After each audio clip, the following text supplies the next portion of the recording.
అందరికీ వందనాలు, అందరికీ praise lord. Watch night service ఆరంభించుకుంటున్నామండి. ప్రార్థనతో అందరము కలిసి దేవుణ్ణి స్తుతిస్తామండి.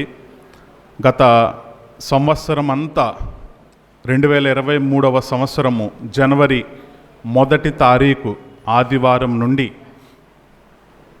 డిసెంబర్ నెల 31వ తారీఖు ఆదివారం వరకు దేవుడు మనల్ని అందరినీ భద్రపరిచి ఆయన తన రెక్కలతో మనల్ని కాపాడుతూ వచ్చాడు.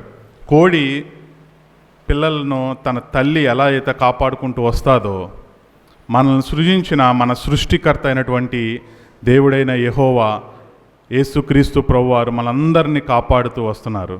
అందును బట్టి దేవునికి మనము స్తుతులు చెల్లించుకుందామండి. ఈ సమయంలో ప్రార్థన కలిగి ఉందాము. అందరము కండ్లు మూసుకున్నట్లయితే ప్రార్థనలోనికి ఏకీభవిద్దాము. దేవుడు మన మధ్యలో ఉన్నాడు. మనకి కనబడకపోయినను ఆయన వాగ్దానం చేసిన దేవుడు తప్పక నెరవేర్చువాడు. దేవుని యొక్క గ్రంథంలో ఎక్కడ 2-3 తన నామమందు కూర్చుంటారో అక్కడ ఆయన ఉంటాడు. సో మన మధ్యలో యేసుక్రీస్తు ప్రభువారి యొక్క పరిశుద్ధాత్మ దిగి ఉన్నది. కాబట్టి మనము భయముతోనూ వణుకుతోనూ ఆయన్ను స్తుతించాలి. దేవుడు తన కన్నులారా అందరినీ పరిశీలించి చూస్తాడంటండి. అందును బట్టి మనమందరము కండ్లు మూసుకున్నట్లయితే ప్రార్థనతో స్టార్ట్ చేద్దామండి. ప్రేమ కలిగిన మా తండ్రి, నీ యొక్క పరిశుద్ధమైన నామమును బట్టి మరొకసారి మీకు వందనాలు ప్రభువా. గత సంవత్సరం అంతా మమ్మల్ని భద్రపరుస్తూ కాపాడుతూ ఈ యొక్క డిసెంబర్ 31వ తారీఖు 2023 ముగింపుకు మమ్మల్ని భద్రంగా క్షేమంగా తీసుకొచ్చినందుకు మీకు వందనాలు. ముఖ్యంగా తండ్రి, ఈ యొక్క సార్వత్రిక సంఘము మాకు అనుగ్రహించినందుకు హృదయపూర్వకంగా మీకు వందనాలు తెలియజేసుకుంటున్నాను తండ్రి. మాకు సంఘస్థులుగా సంఘ సేవకుడైనటువంటి ఆనంద్ గారిని బట్టి, సిస్టర్ గారిని బట్టి మీకు వందనాలు. మమ్మల్ని క్రమపరుస్తూ మమ్మల్ని భద్రపరుస్తూ తీసుకెళ్తున్న విధానంను బట్టి మీకు వందనాలు. వాక్యము ఆరాధనలో, బలవర్తమానంలో, ప్రతి కూటంలో మీరు వాళ్ళని నడువ చేస్తూ మమ్మల్ని కూడా క్రమపరుస్తూ ఈ యొక్క సంఘంలో మమ్మల్ని కూడా ఒక పాత్రగా ఉంచినందుకు మీకు వందనాలు. ఈ యొక్క తోటి పరిశుద్ధులతో చేరి మేమందరం మిమ్మల్ని ఆరాధించడానికి మాకిచ్చిన ఈ లెబనోన్ సంఘమును బట్టి మీకు వందనాలు ప్రభా. ఈ యొక్క సంఘమును మీరు ఆశీర్వదించి నూరంతలుగా ఫలింపచేస్తున్నందుకు మీకు వందనాలు ప్రభా. సృష్టికర్త అయినటువంటి యేసుక్రీస్తు ప్రభువును మేము ఆరాధిస్తున్నందుకు, తన తండ్రిని ఆరాధించువారు ఆత్మతో సత్యంతో ఎలాగైతే ఆరాధించమన్నారో ప్రభా, అటువంటి ఆరాధన ఈ యొక్క సంఘంలో మేమందరం కలిసి మిమ్మల్ని ఆరాధిస్తున్నందుకు మాకిచ్చిన ఈ యొక్క మంచి మనస్సాక్షిని బట్టి మీకు వందనాలు. గత సంవత్సరం నుండి ఈ సంవత్సరం వరకు మీ యొక్క రెక్కల చాటును భద్రపరిచి కాపాడి, తెలియని ప్రతి కీడుల నుండి, ప్రమాదముల నుండి మమ్మల్ని భద్రపరుస్తూ ప్రభా, పలు దుఃఖముల గుండా, నిట్టూర్పుల గుండా, వేదనల గుండా ప్రభా మేము వెళ్ళినప్పటికీ మీరు మమ్మల్ని మా చెయ్యి విడిచిపెట్టకుండా మమ్మల్ని భద్రపరుస్తూ కాపాడుతున్నందుకు మీకు వందనాలు ప్రభా. అందును బట్టి మీకు ఎంతగానో మేము రుణస్థులము ప్రభా. మరణం నుండి మమ్మల్ని తప్పించారు. ఇంతకన్నా మంచి సువార్త ఎక్కడా లేదు ప్రభా. చనిపోవాల్సిన వంటి వారం ప్రభా, మరణము మా మీదకి సంభవించినప్పటికీ మీరు మా కొరక ఈ లోకమునకు మనిషి కుమారునిగా వచ్చి మేము చేసిన పాపమంతటిని మీరు తీసుకొని మీ యొక్క నీతిమంతుడైన యేసుక్రీస్తు ప్రభువారి యొక్క నీతి మా మీద పెట్టి మమ్మల్ని ఉచితంగా నీతిమంతులుగా చేసినందుకు మీకు వందనాలు. హృదయపూర్వకంగా మీకు వందనాలు తెలియజేసుకుంటున్నాను ప్రభువా. మా యొక్క పాపం నుండి, మా యొక్క శాపం నుండి మమ్మల్ని విడిచిపెట్టినందుకు మీకు వందనాలు. నీతిమంతులుగా చేసినందుకు మీకు వందనాలు ప్రభువా. ఎంత గొప్ప దేవుడివయ్యా. మీకు మేము హృదయపూర్వకంగా వందనాలు తెలియజేసుకుంటున్నాం, కృతజ్ఞతాస్తుతులు చెల్లించుకుంటున్నాను తండ్రి. మీకు వందనాలు, మీకు ఎంతగానో వందనాలు చెల్లించుకుంటున్నాను తండ్రి. మా యొక్క సంఘంలో ఉంచబడిన మీ యొక్క శరీరము, మీ యొక్క రక్తంలో పాలు పంచుకొని మనస్సాక్షిని కలిగి మాకు అనుగ్రహించినందుకు మీకు వందనాలు ప్రభువా. ఈ సమయంలో మేము పాటలు పాడుచుండగా, వాయిద్యంలో వాయించుండగా, అలాగే ప్రభువా తదుపరి బలవర్తమానంలో, ఆరాధనలో మీరు మా మధ్యన ఉన్నారని భయముతో, వణుకుతో మిమ్మల్ని ఆరాధించినట్లు మాకు సహాయం చేసినందుకు మీకు వందనాలు. మీకు వాక్యంతో మమ్మల్ని ఉదక స్నానం చేస్తున్నారు, మీకు వందనాలు. దినదినము ప్రభువా మీరు చేస్తున్న అద్భుత కార్యాలను బట్టి మీకు వందనాలు. మీరు మాకు చేసిన ప్రతి మహోపకార్యములను బట్టి మీకు మేము వందనాలు, స్తుతులు, స్తోత్రం చెల్లించుకుంటున్నాను తండ్రి. ఇంకా ఎవరైతే రావాల్సిన వారు ఉన్నారో వారందరినీ త్వరపెట్టండి ప్రభువా. మొదటి స్థానం మీకు ఇవ్వగలిగినట్లు మాకు సహాయం చేయండి ప్రభువా. మొదటి స్థానం మీకు ఇచ్చినప్పుడు మీరు మమ్మల్ని కూడా మొదటి స్థానంలో ఉంచాలని మీరు చేస్తున్న ప్రతి దాన్ని బట్టి మీకు వందనాలు. మిమ్మల్ని రెండవ స్థానంలో, కడపటి స్థానంలో పెడితే మేము కూడా కడపటి స్థానంలోనికి వెళ్ళిపోతాం ప్రభువా. మీకు మొదటి ప్రాముఖ్యత ఇవ్వగలిగినట్లు, యెహోవా మీద ఆధారపడినట్లు, యెహోవా మీద ఆశ్రయం ఉంచినట్లు మాకు సహాయం చేయండి ప్రభువా. ఈ యొక్క చిన్న దీన ప్రార్థన పాసాన్ని చేరి నమ్మి స్తుతించి, ఇంకా ఎవరైతే ఇంటి వద్దనే ప్రభువా అనేక పరిస్థితులు కూడా రాలేని వారు ఉన్నారు, వారందరినీ త్వరపెట్టండి ప్రభువా. ఈ దినమైన, ఈ సంవత్సరం ఆఖరి దినమైన మీ యొక్క మందిరంలో గడుపుట అది 1000 దినముల కంటే శ్రేష్టమన్నారు ప్రభువా. ఇటువంటి శ్రేష్టమైన దినము, ఈ శ్రేష్టమైనటువంటి సమయము మేము మీకు అర్పించినట్లు మాకు సహాయం చేయమని ప్రార్థిస్తూ, నా ప్రభువును నా రక్షకునైన ప్రభువైన యేసుక్రీస్తు వారి అతి పరిశుద్ధమైన నామంలో స్తుతించి ప్రార్థించి అడిగి వేడుకొంచున్నాను తండ్రి, ఆమేన్. ఈ సమయంలో పరిశుద్ధ గ్రంథం నుండి కొన్ని లేఖనములు మనం చూసుకుందామండి. ఈ 2023వ సంవత్సరం మొదలుకొని ముగింపు వరకు దేవుడు మనలందరినీ భద్రపరుస్తూ, కాపాడుతూ, క్షేమంగా ఈ యొక్క సంఘానికి తీసుకొచ్చినందుకు ఆయనకు మనము వందనాలు తెలియజేసుకోవాలి, కృతజ్ఞతాస్తుతులు చెల్లించాలి. అలాగే ఈ యొక్క సంఘంలో జరుగుబడుతున్న ప్రతి కూటము దేవుడు ఆశీర్వదించాడు, మనల్ని కూడా ఆశీర్వదించాడు. అందును బట్టి దేవునికి మనం కృతజ్ఞతాస్తుతులు చెల్లించుకోవాలి. అయితే దీనికంటే ముఖ్యమైన ఒక వర్తమానం దేవుడు మనకు అనుగ్రహించాడు. అదేంటంటే సువర్తమానము, రక్షణ గూర్చిన సువర్తమానం దేవుడు మనకు అనుగ్రహించాడు. అది మనకి ఎలా అనుగ్రహించాడు అన్నది ఇప్పుడు మనం బైబిల్లో చూద్దామండి.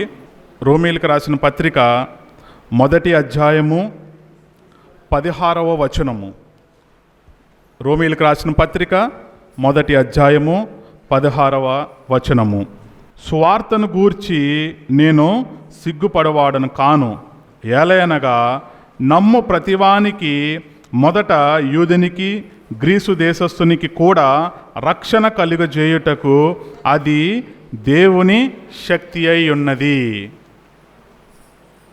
దేవుడు మనకు శక్తిని అనుగ్రహించారు. అది ఏ శక్తి అంటే బలము కాదు, మన సొంత బలము కాదు, మన సొంత శక్తి కాదు. దేవుడు అనుగ్రహించు ఈ యొక్క రక్షణ అనే సువర్తమానం మనకు దేవుడు అనుగ్రహించాడు. అయితే మనము మొదటి స్థానము ఎవరికి అనుగ్రహిస్తున్నాం? మనం ఎవరికి ఇస్తున్నాం మొదటి స్థానము? ప్రభువైన యేసుక్రీస్తు వారికా, లేకపోతే మన సొంత నిమిత్తమైన? ఈరోజు చూస్తే బయట అందరూ తమ ఎంజాయ్మెంట్ చేస్తున్నారు. బయట ఇదే ఎంజాయ్మెంట్ అని అనుకుంటున్నారు. ఏంటంటే బిర్యానీ తినడం, బండి వేసుకుని ఫాస్ట్గా వెళ్ళడం, ఆ బండి సైలెన్సర్లు పీకి పెద్ద శబ్దంతో లేదా బోరలు వాయిస్తూ అల్లరితో కూడిన ఆటపాటలు, ఇదే అనుకుంటున్నారు జీవితం అంటే. మనము అనగా క్రైస్తవులము, అనగా బిలీవర్స్, దేవుని నమ్మిన మనమందరము ఈ రోజున ఎందుకు వాచ్ నైట్ సర్వీస్ కలిగి ఉన్నామంటే, గత సంవత్సరం నుండి ఈ రోజు వరకు ఆయన మనల్ని కాపాడాడు. అందును బట్టి దేవునికి మనం కృతజ్ఞతాస్తుతులు చెల్లించడానికి ఈరోజు ఇక్కడికి వచ్చాం. దేవుణ్ణి స్తుతించడానికి వచ్చాం. ఆయన పరిశుద్ధ సమాజ మందిరంలోనికి మనమందరము కలిసి వచ్చి మనమందరము ఏక శరీరమై ఆయన ఆరాధిస్తున్నాము. ఆయన దేవుడు కనుక ఆయన ఆరాధించువారు ఆత్మతోనూ సత్యంతోనూ నా పూర్ణ ఆత్మతోనూ పూర్ణ శక్తితోనూ పూర్ణ బలముతోనూ ఆయన్ను ఆరాధిస్తున్నాం. వారు వ్యర్థమైన జీవితము ఒక 3 గంటల్లో ఒక 4 గంటల్లో మనము నూతన సంవత్సరంలోనికి వెళ్ళిపోతున్నాం. 2024వ సంవత్సరంలోనికి అడుగు పెట్టబోతున్నాం. మనం దీని ద్వారా నేర్చుకోవాల్సింది ఏంటి? ఇంకా ఎవరైతే రక్షణ పొందలేదో వారు త్వరపడి రక్షణ పొందాలి. ఎందుకంటే ఆయన యొక్క కాలము బహు కొంచెముగా ఉంది, సమయం లేదు. నరకానికి వెళ్తే ఎలా ఉంటుందో బైబిల్లో రాయబడి ఉన్నది. ధనవంతుడు లాజరు విషయంలో చూస్తే ధనవంతుడు అబ్రహాము తండ్రిని చూస్తూ, తండ్రివైన అబ్రహామా, నీ రొమ్మనున్న లాజరు చిటికిన వేలుతో నీళ్ల ముంచి ఒక్క డ్రాప్ ఇమ్మంటాడు.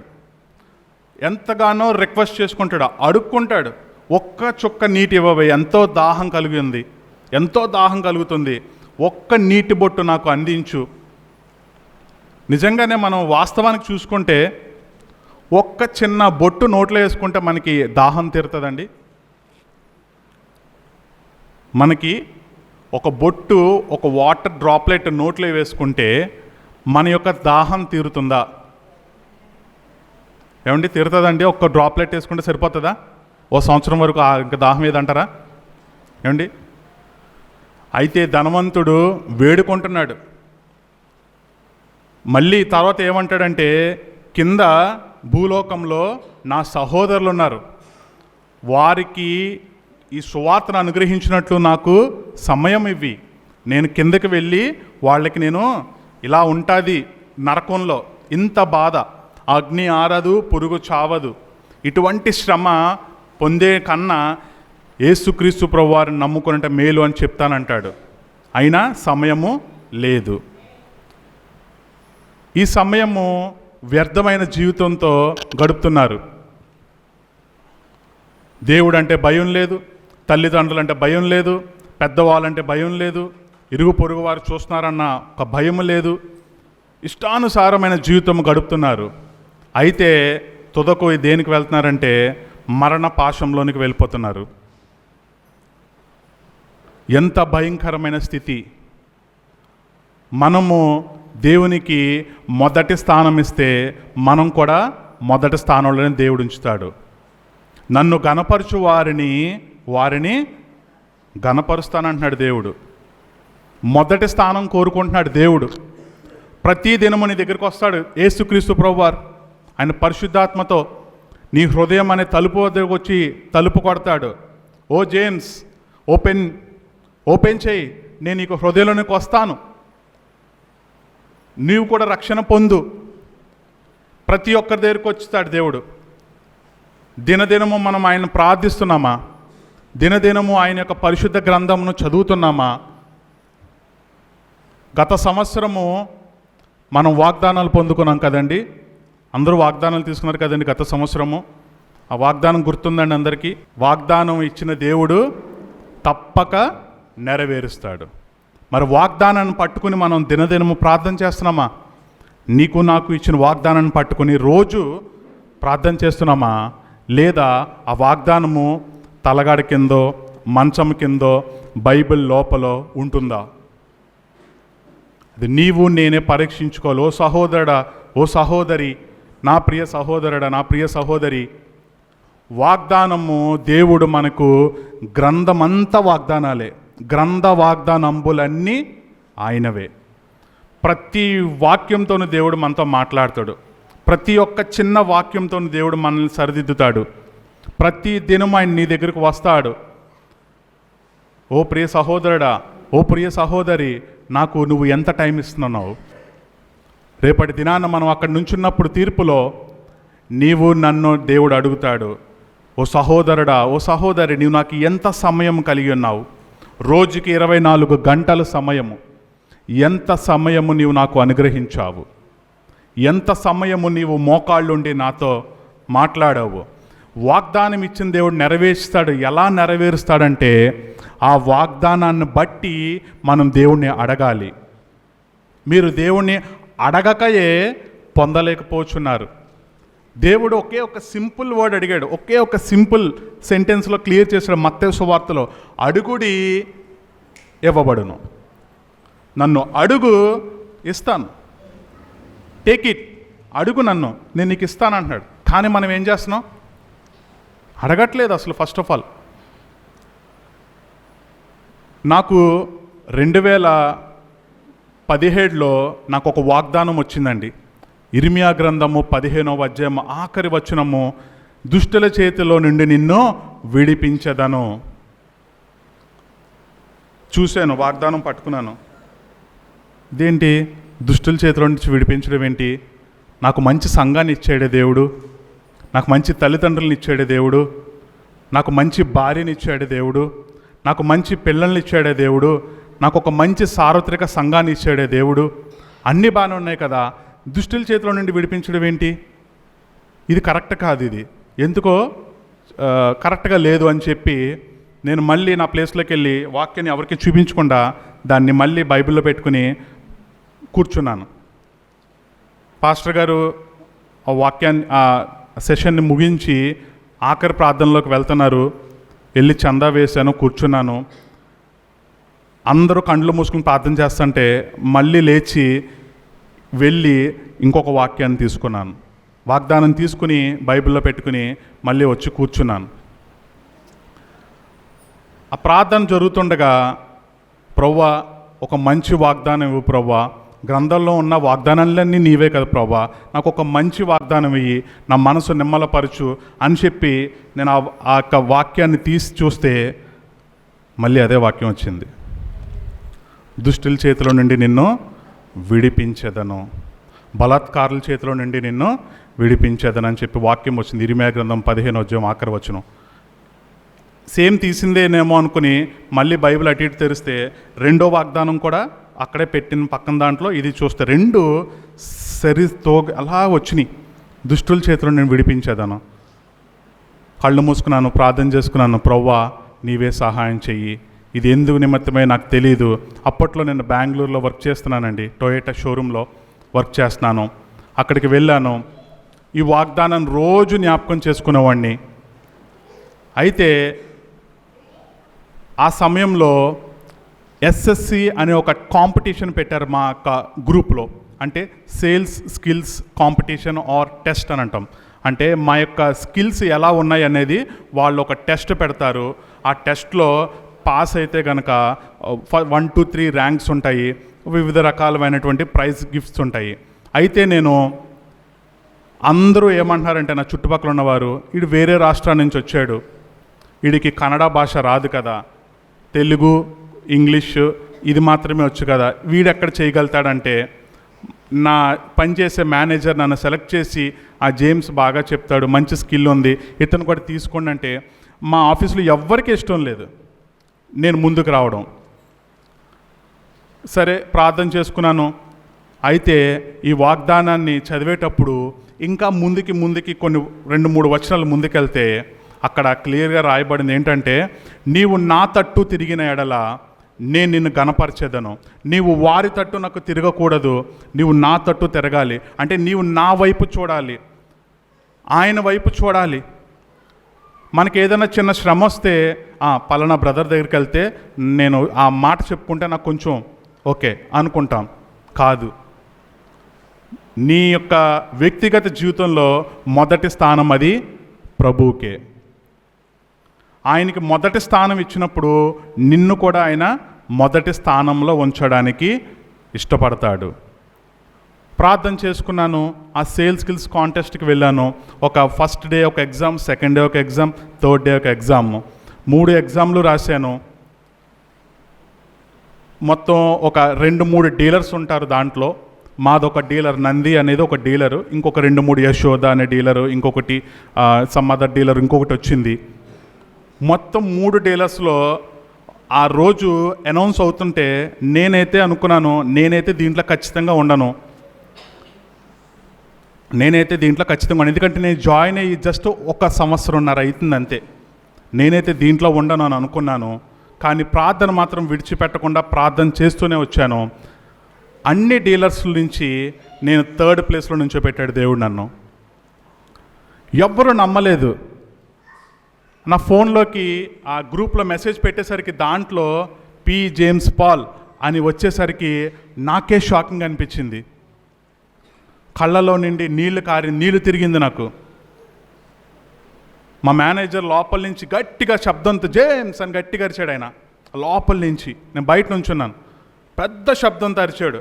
ఎందుకంటే నేనున్న ఆ గ్రూప్లో ఫస్ట్ వచ్చిన వాడిని, అండ్ నేనున్న పనిచేసే కంపెనీలో ఫస్ట్, అన్ని డీలర్స్తో పోలిస్తే 3rd ప్లేస్లోకి వచ్చాను. ఇది నా శక్తి కాదు, నా బలము కాదు, నా దేవుడు నాకు ఇచ్చిన వాగ్దానం బట్టి నెరవేర్చింది. ఇటువంటి ఎన్నో మహోపకార్యాలు దేవుడు నీకు కూడా ఇవ్వాలనుకుంటున్నాడు, కానీ మనం ఆయన్ని ప్రవేశించి పెట్టట్లేదు. ఓ సహోదరి, ఓ సహోదరుడా, అడుగు, నేను నీకు ఇస్తానంటున్నాడు దేవుడు. మనం అసలు అడగట్లేదు. దేవునితో సమయమే గడపట్లేదు. మనం అసలు ప్రార్థనే చేయట్లేదు. 1 నిమిషం మోకరించి ప్రార్థన చేస్తాం. 1 minute 60 seconds. 1 నిమిషం మనం ప్రార్థన చేస్తున్నామా? కండ్లు మూసుకుని టక్మని లెగిసిపోతాం. కనీసం ఒక 30 seconds కూడా అవదు. టక ఫాస్ట్ అయిపోద్ది. మార్నింగ్ లేస్తావు, బ్రషింగ్, తర్వాత స్నానం చేస్తావు, బ్రష్ అయ్యేకి చేసుకుంటాను, స్నానం చేసేకి చేసుకుంటాను, టిఫిన్ అయ్యేకి చేసుకుంటాను అంటావు, బయటకు వచ్చేస్తావు. ప్రతి దానికి దేవుని మీద మనం ఆధారపడాలి. ఎందుకంటే మనం ఈ రోజున ఇంత బలము దేవుడు మనకు శక్తి ఇచ్చాడంటే అది యేసుక్రీస్తు ప్రభు. దేవుని బట్టే మనకి ఈరోజు ఇంత బలం ఉన్నదంటే అది దేవుడే. ఎంతోమంది హాస్పిటల్స్లో అనారోగ్యంతో లేవలేని స్థితులతో వారితో పోల్చుకుంటే దేవుడు మనకి మంచి ఆరోగ్యమును, మంచి బలమును, శక్తియు దేవుడు మనకు అనుగ్రహించినందుకు ఆయనకు థ్యాంక్స్ గివింగ్ చెప్పాలి. దేవునికి స్తుతులు చెల్లించాలి. దేవుని మందిరంలో దేవునికి ఆరాధన చెల్లించాలి.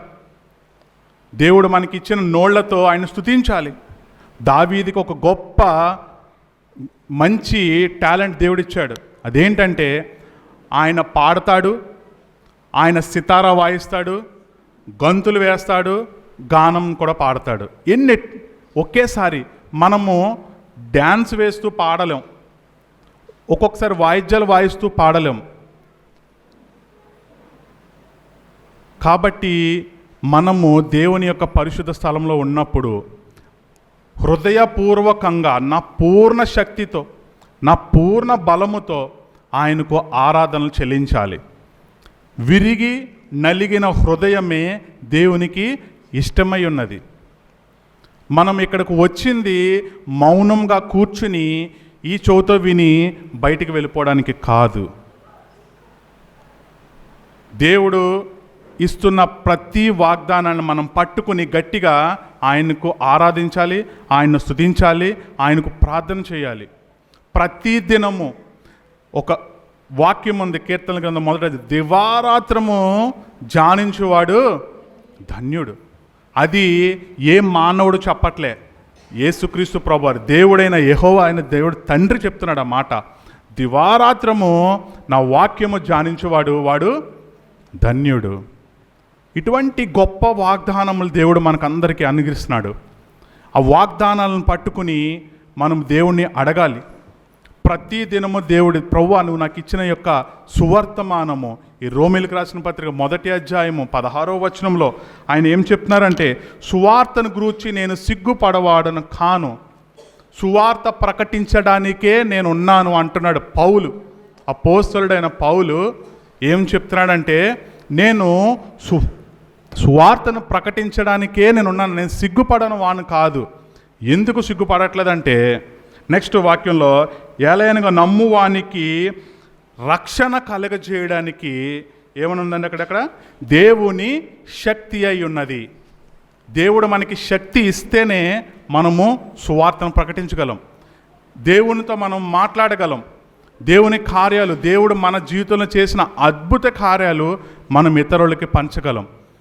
దేవుడు మనకి సమాధానం కలిగజేసి ఇతరులతో మనం సమాధానం పడాలి. దేవుడు మనకు అనుగ్రహించిన ప్రేమ ఇతరులకి మనము చూపించాలి. అయితే ఈ లోకం కూడా శ్రమ ఉంది. ఈవెన్ ఈ సృష్టి కూడా ఎప్పుడు వస్తాడా యేసుక్రీస్తు ప్రభు అని ఎదురు చూస్తుంది. రోమీలకు రాసిన పత్రిక 8వ అధ్యాయంలో. అయితే అన్యజనులు దేవుడు నమ్మనటి వారు ఏం చేస్తున్నారంటే సూర్య నమస్కారము, గోదావరి తల్లి పుష్కరాలు, ఇట్లాంటివన్నీ చేస్తున్నారు. అయితే మన యొక్క బైబిల్లో ప్రకటన గ్రంథంలో 24 పెద్దలు ఉన్నారు. 12 మంది శిష్యులు, 12 శరాపులు, 24 మంది పెద్దలు ఉన్నారు. వాళ్ళకి దేవుడు ఏమిస్తున్నాడంటే సింహాసనంలో సువర్ణ కిరీటము వాళ్ళ మీద పెడుతున్నారు. హెబ్రీలకు రాసిన పత్రికలో ఉంటారు. వారు ఎటువంటి కొందరు కొరడాల చేత కొట్టబడి ఉన్నారు, కొంతమంది హతమార్చబడ్డారు. వాళ్ళు విశ్వాస వీరులు. వాళ్ళకి దేవుడు సువర్ణ కిరీటం అందిస్తుంటే వాళ్ళు ఏమని చెప్తున్నారంటే ప్రకటన 2వ అధ్యాయంలో 3వ అధ్యాయంలో ఉంటుంది. వాళ్ళు ఏం చేస్తున్నారంటే, ఇదేంటి ప్రభువా, విశ్వాసం ద్వారా నీవు నాకు కృప చేత నాకు రక్షణ అనుగ్రహించావు, ఈ యొక్క రక్షణ అనుగ్రహించుట చేత నిత్య జీవంనకు నీవు నాకు మార్గం ఇచ్చావు, ఇది నేను కాదు అని చెప్పి వాళ్ళు తమ సువర్ణ కిరీటములు తీసి దేవుని పాదాల మీదకి విసురుతున్నారు. దేవుడు నీకు నాకు అటువంటి స్థానం ఇస్తున్నాడు. అక్షయతయు నిర్మలమైనదియు వాడబారినటువంటి నిత్యమైనటువంటి స్వాస్యము దేవుడు మనకు అందరికీ అనుగ్రహిస్తున్నాడు. కనుక ఈ సమయంలో దేవుణ్ణి మనము స్తుతించబద్ధులమై ఉన్నాము. దేవుణ్ణి మనము హృదయపూర్వకముగా స్తుతించాలి. ఆయన ఆరాధించేవారు ఆత్మతో సత్యంతో ఎలా అయితే ఆరాధిస్తామో దేవుణ్ణి కూడా మనము స్తుతించాలి. మనమందరము ఈ రోజున ఇక్కడ చేరి ఉన్నామంటే ఈ 2023వ సంవత్సరము జనవరి 1వ తారీఖు నుండి ఈ యొక్క డిసెంబర్ నెల 31వ తారీఖు వరకు ఆయన తన రెక్కల చాట్ల మనందరిని భద్రపరుస్తూ కాపాడుతూ వచ్చాడు. తెలియని ప్రతి కీడుల నుండి, ప్రమాదముల నుండి, అపాయముల నుండి మనల్ని భద్రపరుస్తూ కాపాడుతున్న దేవునికి మనము ఏమి ఇవ్వగలమండి? మనం ఏమి ఇవ్వలేము. మనం వేస్తున్న రూపాయి అది దేవునికి కాదు, ఈ యొక్క సార్వత్రిక సంఘానికి, ఈ యొక్క పరిచర్య జరిగించబడడానికి, నీకు నాకు సేవకులకు మాత్రమే ఇక్కడ ఇచ్చేటువంటిది. దేవుడు నీ యొక్క డబ్బును అడగట్లేదు, నీ యొక్క సమయాన్ని అడుగుతున్నాడు. నీ యొక్క హృదయం దగ్గరకు వచ్చి ఆయన తలుపు తడుచున్నాడు. నన్ను లోపలికి రానిస్తావా, నేను రావాలనుకుంటున్నాను అన్నప్పుడు మనం ఆయన్ని స్వీకరిస్తే ఆయన నీ మధ్యలో నా మధ్యలో ఉంటాడు. ఎక్కడ 2-3 అంత నామాను స్తుతిస్తారో ఆయన యొక్క పరిశుద్ధాత్మ దిగి ఉంటుంది. కొద్ది సమయంలో మనము 2024వ సంవత్సరంలోనికి అడుగు పెడుతున్నాము. వాగ్దానములను కూడా మనం పొందుకుంటాము. దేవుని యొక్క శరీరంలో, దేవుని యొక్క రక్తంలో నిన్ను నన్ను ప్రతి ఒక్కరిని ఒక పాత్రగా ఉంచారు ఈ యొక్క సంఘంలో. నేను దేంట్లోని ఇన్వాల్వ్ అవ్వట్లేదు కదా, నేను జస్ట్ వచ్చి వెళ్ళిపోతాను అనుకోవద్దు.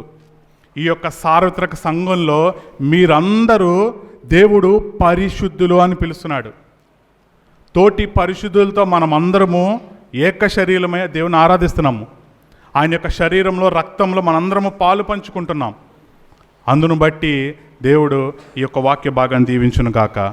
రాబోయే సంవత్సరానికి మనం ఎటువంటి నిర్ణయాలు తీసుకోవాలి, ఎలాగో ప్రభు మనకు సహాయం చేయాలని మనం కోరుకుంటున్నాం. మనం ఎలా ఉండాలి, మనల్ని మనం ఎలా సరిచూసుకోవాలన్న విషయాలు దేవుని వాక్యంలో నుండే మనం చూద్దాం. దీన్ని తప్ప బయట విషయాలు చెప్పే అంత టైము లేదు మనకంత ఛాన్స్ కూడా లేదు. కాబట్టి పరిశుద్ధ గ్రంథంలో నుండే కొన్ని మాటలు మనం చూద్దాము. ఎఫెసీయులకు రాసిన పత్రిక 4వ అధ్యాయము మనం చూద్దాము. ఎఫెసీయులకు రాసిన పత్రిక 4వ అధ్యాయంని మనం ధ్యానం చేసుకోబోతున్నాము. మొదటి 6 వచనాలు మొదటి 7 వచనాలు చదువుతాను, తర్వాత 11వ వచనం నుంచి చదువుతాను. శ్రద్ధగా చూడండి.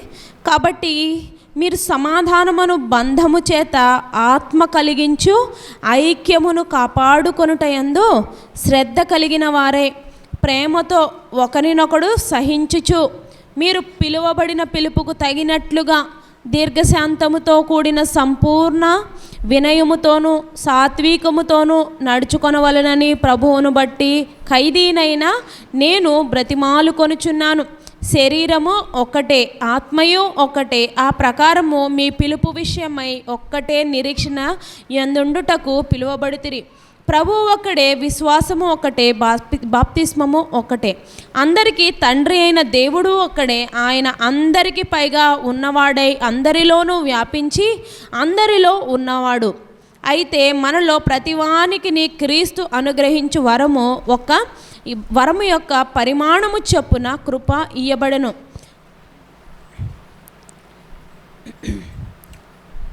11వ వచనం నుంచి చదువుతున్నానండి.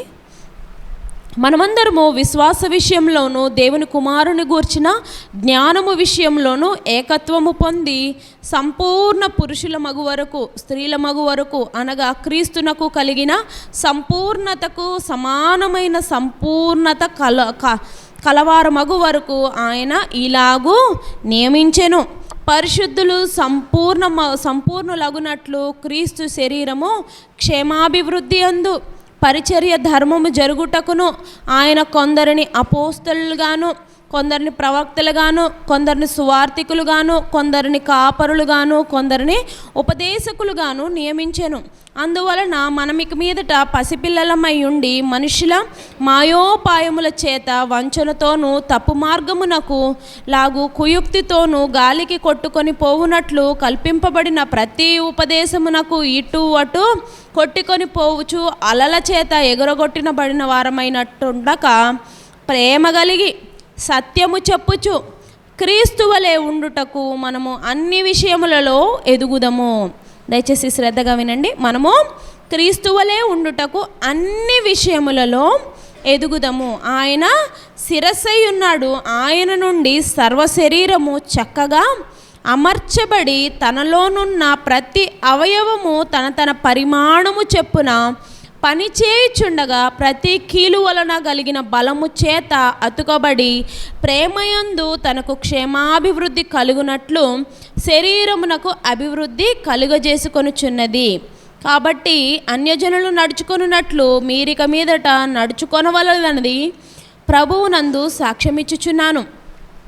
వారైతే అంధకారమైన మనస్సు గలవారై తమ హృదయ కాఠిన్యము వలన తమలోనున్న అజ్ఞానము చేత దేవుని వలన కలుగు జీవములో నుండి వేరుపరచబడిన వారై తమ మనస్సునకు కలిగిన వ్యర్థతను అనుసరించి నడుచుకొనుచున్నారు. వారు సిగ్గులేని వారై ఉండి నానా విధమైన అపవిత్రతను అత్యాశతో జరిగించుటకు తమ్మును తామే కాముకత్వమునకు అప్పగించుకొనిరి. అయితే మీరు యేసుని గూర్చి విని ఆయన యందలి సత్యము ఉన్నది ఉన్నట్టుగానే ఆయన యందు ఉపదేశింపబడిన వారైన ఎడల మీరిలాగు క్రీస్తును నేర్చుకొన్నవారు కావున మునుపటి ప్రవర్తన విషయంలోనైతేనే మోసకరమైన దురాశ వలన చెడిపోవు మీ ప్రాచీన స్వభావమును వదులుకొని మీ చిత్తవృత్తి యందు నూతనపరచబడిన వారై నీతియు యథార్థతయు భక్తి గలవారై దేవుని పోలికగా సృష్టింపబడిన నవీన స్వభావమును ధరించుకొనవలెను అదంట. వినువారికి 29వ వచనం ఒకటి చదువుతున్నాను. వినువారికి మేలు కలుగునట్లు అవసరమును బట్టి క్షేమాభివృద్ధికరమైన అనుకూల వచనమే పలుకుడి గాని దుర్భాష ఏదైనను మీ నోట రానీయకుడి. దేవుని పరిశుద్ధాత్మను దుఃఖపరచుకుడి. విమోచన దినము వరకు ఆయన యందు మీరు ముద్రింపబడి ఉన్నారు. సమస్తమైన ద్వేషము, కోపము, క్రోధము, అల్లరి, దూషణ, సకల విధమైన దుష్టత్వమును మీరు విసర్జించుడి. ఒకడి ఎడల ఒకరు దయ కలిగి కరుణాహృదయులై క్రీస్తునందు దేవుడు మిమ్మను క్షమించిన ప్రకారము మీరును ఒకరినొకరు క్షమించుడి. చాలా మంచి అధ్యాయం కదండి. దేనిని గురించి మాట్లాడుతుందంటే సమాధాన విషయమైన విశ్వాస విషయంలో ఎవరి పరిమాణం ఏంటి అన్నది మనం జ్ఞాపకం చేసుకోవాలి. సంఘ విశ్వాసులము మనము సంవత్సరం వెంబడి సంవత్సరం, గత కాలం కంటే ఈ కాలం ఎంత, ఈ సంవత్సరం ఎంతో కొంత నేర్చుకున్నాం. అవునంటారా కాదంటారండి? నేనైతే నేర్చుకున్నా. విన్నది మన ఆత్మకు మనం పసిపిల్లలమయ్యి ఎటు చెదరగొడితే ఏది వింటే అటు వెళ్ళిపోయి, ఏది వినబడితే అటు వెళ్ళిపోయి, క్రమము లేకుండా భక్తి లేకుండా మనము ఉండకూడదు. మరి ఎలా ఉండాలి చూడండి, మొదటి వచనంలో ఉంది చూడండి, సమాధానమును బంధము చేత ఆత్మ కలిగించు ఐక్యత కలిగి మనము ఉండాలి. ప్రేమతో ఒకరినొకడు సహించుకోవాలి. ప్రేమ తొందరగా కోప్పడదు, ప్రేమ సహించుకుంటుంది, ప్రేమ డంబముగా ప్రవర్తించదు. ఇంకా అనేక విషయాలు చెప్పారు. ఇవన్నీ ఎందుకు చెప్తున్నామంటే సంఘముగా ఐక్యత లేదని నేను చెప్పట్లేదు, కానీ ఇంకా ఉన్న ఐక్యత కంటే మరీ ఎక్కువ మనము మరి ఇంకొక మెట్టు ఎదగాలి. అవునండి, ఎదిగితేనే కదా సంఘము క్షేమాభివృద్ధి. అదే అంటున్నాడు అక్కడ, సంఘమునకు క్షేమాభివృద్ధి కలుగునట్లు అంటున్నాడు. మీకు అందరికీ క్షేమాభివృద్ధి కలుగునట్లు. ఎప్పుడు క్షేమాభివృద్ధి కలుగుతుంది? ఐక్యత, ప్రేమ, విశ్వాసము సమృద్ధిగా ఉండాలంట. ఎందుకు? మనమందరము నమ్మే విశ్వాసము ఒకటే. అదే అక్కడ చెప్తున్నాడు చూడండి, మీరు పిలువబడిన పిలుపునకు తగినట్టుగా ఉండాలంట. మనం దేని కొరకు పిలువబడ్డామండి? మీరు పిలువబడిన పిలుపుకు నమ్మకముగా ఉండాలి. ఏం కలిగి ఉండాలంట? పిలువబడిన పిలుపు ఏంటి? మనము ఆయన రాజ్యంలో ఆయనతో కూడా నిత్యత్వంలో ఉండాలి అన్నది ఆయన మనల్ని పిలుచుకున్న పర్పస్. మరి మీరు దేనికి వచ్చారన్నది మనల్ని మనమే సరి చేసుకోవాలి. First thing. సెకండ్ థింగ్ ఏంటంటే ఆయన అక్కడ ఇచ్చేసాడు దేని కొరకు మనం పిలువబడ్డామో ఆ పిలువబడిన పిలుపుకు మనం ఎలా ఉండాలో కూడా ఆయన అక్కడ రాయించాడు. చూడండి 3వ వచనంలో, మీరు పిలువబడిన పిలుపుకు తగినట్లుగా అంటున్నాడు. తగినట్లుగా అంటే ఆయన ఏ పిలుపు కొరకైతే మనల్ని పిలిచాడో ఆ పిలుపుకు మనము నమ్మకస్తులమై ఉండి చాలా తగినట్లుగా మనము ఉండాలి. ఆ తగినట్లుగా ఉండడానికి కావాల్సిన క్వాలిటీస్ అక్కడ రాశాడు చూడండి. దీర్ఘశాంతముతోనూ పూర్ణ వినయముతోనూ సాత్వికముతోనూ నడుచుకొనవలెనని ప్రభు పేరట మిమ్మల్ని బతిమాలు కొనుచున్నాను అంటున్నాడు ఆయన. ఏం కలిగి ఉండాలంట? దీర్ఘశాంతము. నీ కుటుంబంలో, నీ వ్యక్తిగత జీవితంలో, నీ సంఘ బిడ్డలతోటి, నీ ఇరుగు పొరుగు వారితోటి, నీ భక్తులతోటి, నీ తల్లిదండ్రులతోటి, నీ బంధుమిత్రులతోటి నీకు ఈరోజు అటువంటి దీర్ఘశాంతము, సమాధానము, పూర్ణ వినయం కలిగిన మనస్సు, సాత్వికమైన మనసు నీకు ఉన్నదా? ప్రశ్న. ఆయన అదే చెప్తున్నాడు, సమాధానమును బంధము చేత మనమందరము కట్టబడాలి. ఎందుకు? సంవత్సరాలు వెంబడి సంవత్సరాలు వెళ్ళిపోతూనే ఉంటాయి, వస్తాయి వెళ్ళిపోతాయి. కాకపోతే దేవుడు ఇదొక అవకాశం మనకి ఇస్తున్నాడు, మనల్ని మనం సరి చేసుకొని, మన ఆత్మీయ జీవితాలను సరి చేసుకొని, ఆయన మనల్ని దేని కొరకైతే పిలిచాడో దానికి మనం నమ్మకంగా ఉండాలని ఆయన పిలుస్తున్నాడు. ఏమండి? దానికి మనం నమ్మకంగా ఉండడానికి మనం ప్రయత్నం చేయాలి. అందుకోసమే మళ్ళీ ఈ విషయాలు చెప్తున్నాం కదండి. సంపూర్ణ వినయముతో సాత్వికముతోనూ నడుచుకోవాలంట. సంఘములో ఉన్న విశ్వాసులకు కూడా ఆయన అనేక బాధ్యతలు ఇచ్చాడు. ఆ బాధ్యతల్ని మనం మర్చిపోకూడదు. చూడండి, సంఘము 13వ వచనం, పరిశుద్ధులు సంపూర్ణులగునట్లు క్రీస్తు శరీరము క్షేమాభివృద్ధి చెందుటకును పరిచర్య ధర్మంలో అందరికీ అన్ని బాధ్యతలు ఇవ్వబడలేదండి. ఒక్కొక్కరికి ఒక్కొక్క వారి పరిమాణం చెప్పున వారి దేవుడు ఒక్కొక్కరికి ఒక్కొక్క కృపావరమును ఆయన ఇచ్చాడు. శరీరం ఒక్కటే, దానికి క్రీస్తు శిరస్సుగా ఉన్నాడు. మిగిలిన శరీరంలో కీళ్ళు ఒకళ్ళైతే, చేతులు ఒకళ్ళైతే, కాళ్ళు ఒకళ్ళైతే ఒక్కొక్కరికి ఒక్కొక్క బాధ్యత ఆయన ఇచ్చాడని ఆయన చాలా స్పష్టంగా అక్కడ రాశాడు. చూడండి 16వ వచనం చూస్తే మనకు ఆ మాట కనబడుతుంది. ఆయన శిరస్సు అయి ఉన్నాడు, ఆయన నుండి సర్వ శరీరము చక్కగా ఏం చేయబడిందంట? అమర్చబడి తనలోనున్న ప్రతి అవయవము, ఆయనలో ఎవరెవరైతే ఉన్నారో వారందరూ క్రీస్తు శరీరంలోని భాగస్తులే. కాబట్టి వీరందరూ చక్కగా అతుక్కొని ఏం చేయాలంటే చూడండి, తన పరిమాణము చెప్పున అదంట. ఏంటి? ఎవరి పరిమాణం చెప్పున. పరిమాణం అంటే ఏంటండి?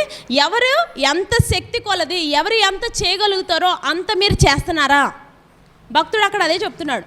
ఎవరి పరిమాణము చెప్పున వాళ్ళు చేస్తే ఏం జరుగుతుందంట? కింద చూడండి, పని చేయుచుండగా ప్రతి కీలు వలన, అంటే ప్రతి పరిస్థితి లేకపోతే ప్రతి వ్యక్తి చేసే పని వలన కలిగిన బలము చేత అతుకబడి ప్రేమయందు తన క్షేమాభివృద్ధి కలుగునట్లు శరీరమునకు అభివృద్ధి కలుగజేయుచున్నది. ఈ శరీరము ఈ సంఘమే.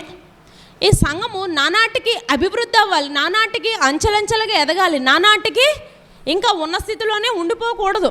ఈ శరీర పరిమాణం చెప్పున ఒక్కొక్కళ్ళు ఒక్కొక్క పని చెయ్యాలి అన్నది అక్కడ చాలా స్పష్టంగా తెలియచేశాడు ప్రభు, భక్తుడి ద్వారా తెలియచేశాడు. మరి ఈ శరీరంలో దేవుని శరీరంగా ఉన్న నీవు నేను నీ పరిమాణం చెప్పున నా పరిమాణం చెప్పున మనము పని చేస్తున్నామా? పని చేయటం అంటే కేవలం మాట ద్వారానే కాదు, క్రియ ద్వారా ఉండాలి. పేతురు పత్రికలో, యాకోబు పత్రికలో అదే ఉండదు. క్రియలు లేని విశ్వాసము మృతము. మీరు ఇప్పటి వరకు క్రియలు లేకుండా విశ్వాసము చేస్తే, ఏదో వాక్యం విన్నామా వెళ్ళిపోయామా, సేవకుడు మిమ్మల్ని పిలుస్తూ ఉంటే ఆయన బాధ భరించలేక వచ్చిన మేము ఇలాగే వెళ్ళిపోతాం అనుకుంటే అది మీకు ఎంత మాత్రం ఆశీర్వాదం కాదు. గలతీలకు రాసిన పత్రికలో ఆ మాటే ఉంది. ఒక్కసారి మనం చూద్దాం. 6వ అధ్యాయము 6 నుంచి 10 వచనం వరకు మీరు చూస్తే భక్తుని గురించిన మాటలు అక్కడ ఉంటాయి. వాక్యోపదేశం పొందినవాడు ఉపదేశించువానికి మంచి పదార్థములన్నిటిలో భాగమీయవలను, మోసపోకుడి, దేవుడు వెక్కిరింపబడు, మనుష్యుడు ఏమి విత్తునో అదే కోయును.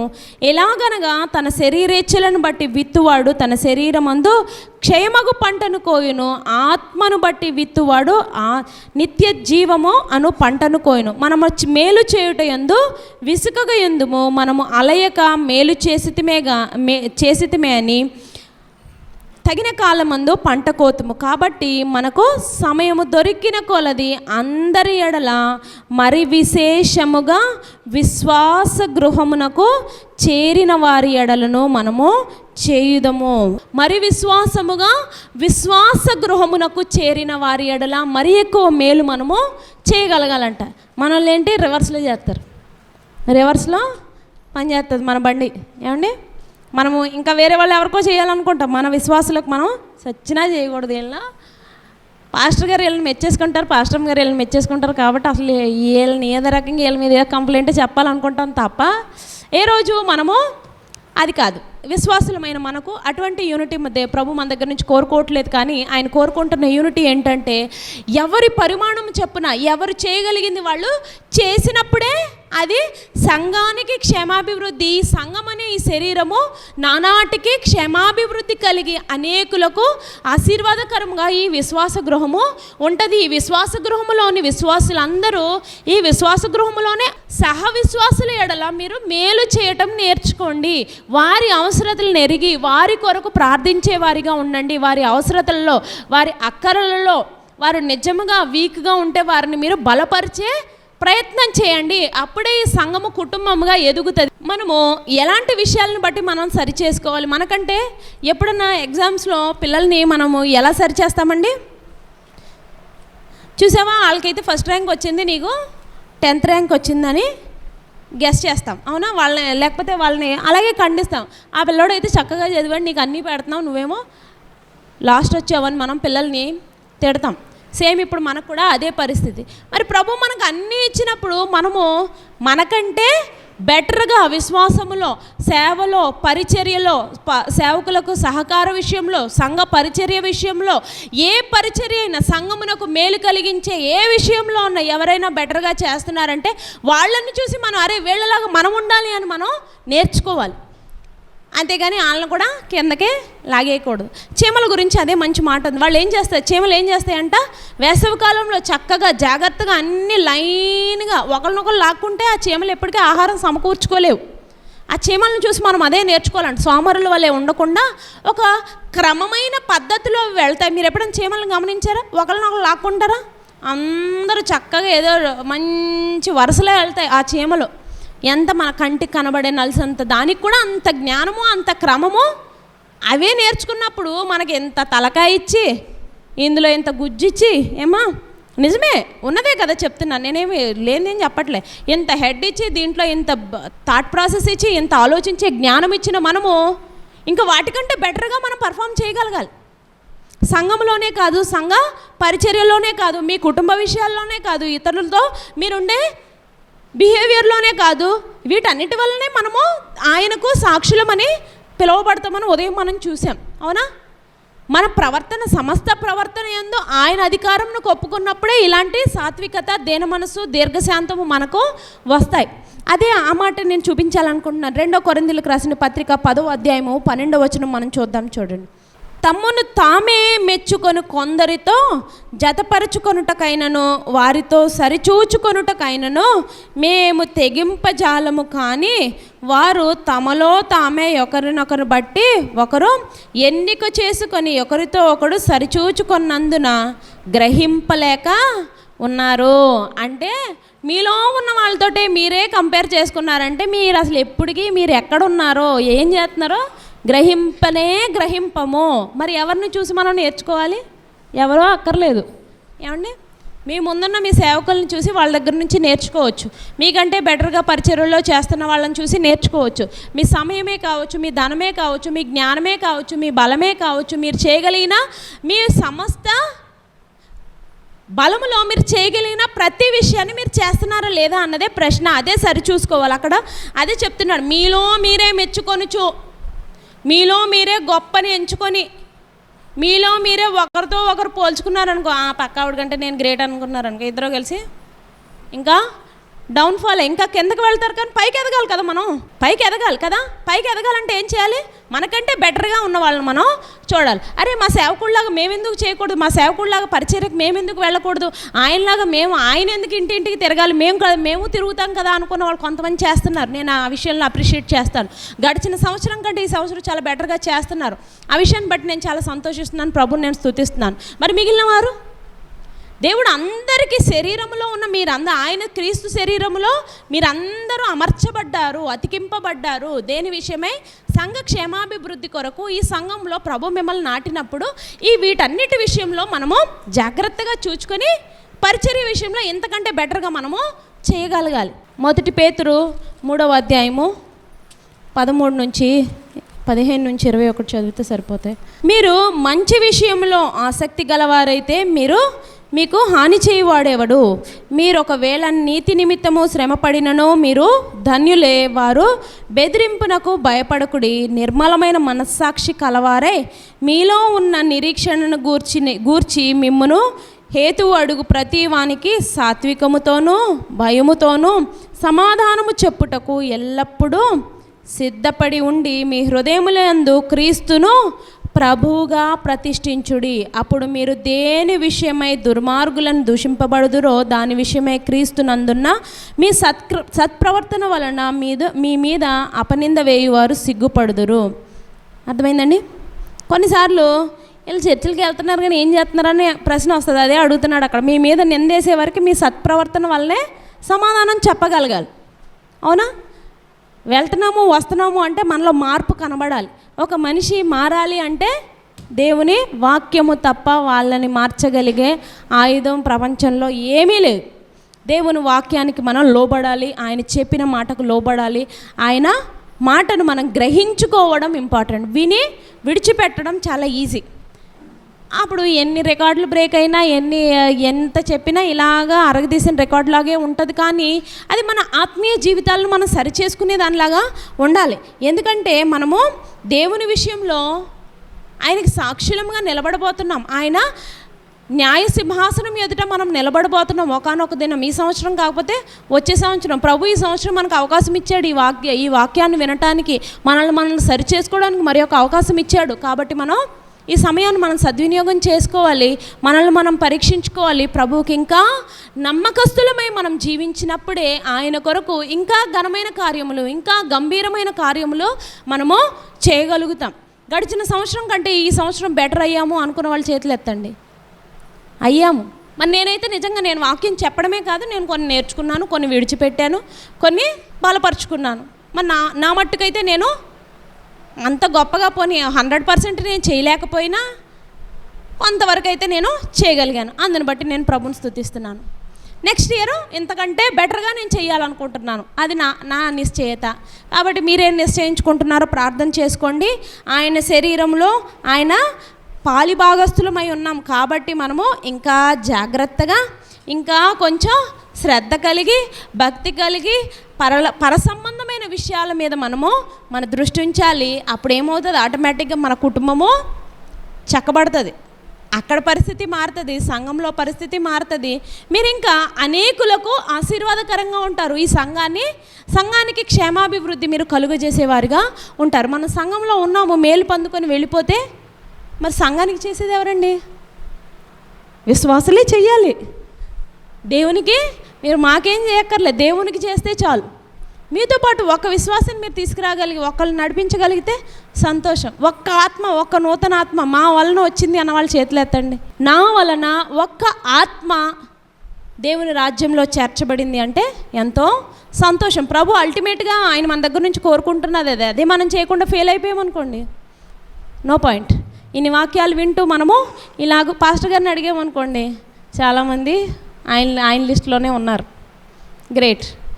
అటువంటి సేవకుని కలిగి ఉండడం మనం, మా ఫ్యామిలీ మెంబర్ అని నేను చెప్పట్లేదు, కానీ ఇలాంటి సేవకులు చాలా చాలా అరుదు.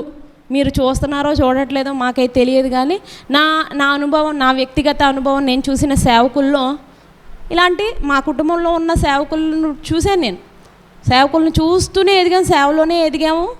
ఇలాంటి సేవకులు మీరు వేల కోట్లు పెట్టి కొనుక్కుందామన్నా దొరకరు. ఇంత విలువైన వాక్యాలను అందించే వాళ్ళు దొరకరు. అందుకే ఆయన వచ్చి పాపం ఇంటింటికి వచ్చి అమ్మారండి అంటే ఆయన విలువను మీరే తీసేస్తున్నారు. ఎందుకు? ఇంకా ఇంటికి రప్పించుకుని పిలిపించుకుంటున్నారే. అసలు నడవలేని పరిస్థితిలో ఉన్నా కుంటుకుంటారన్నా వచ్చేయాలి, దేక్కుంటారన్నా వచ్చేయాలి. అది సేవకుని బట్టి కాదు. అలాంటి వాక్యాలు మిస్ అయిపోతే, అంత అమూల్యమైన విషయాలను మీరు మిస్ అయిపోతే ఇంకెప్పటికీ ఎవరు బాగు చేయలేరు. మరి వచ్చే సంవత్సరానికి మనల్ని మనమే పరీక్షించుకోవాలి. మనము ఉన్న చోటే ఉండిపోతే ఎప్పటికీ ఇలాగే ఉండిపోతాం, ఈ దొరై చెరువులోనే ఉండిపోతాం. మరి మన ఆశ అది కాదు. దొరై చెరువు నుంచి అనేకమైన సువార్త లేని, పరిచర్య లేని చోట్లకు మనం వెళ్ళేవారిగా అయినా ఉండాలి, పంపేవారిగా అయినా మనం ఉండాలి. ఏమీ చేయలేకపోతే కనీసం ప్రార్థించేవారిగా అయినా ఉండాలి.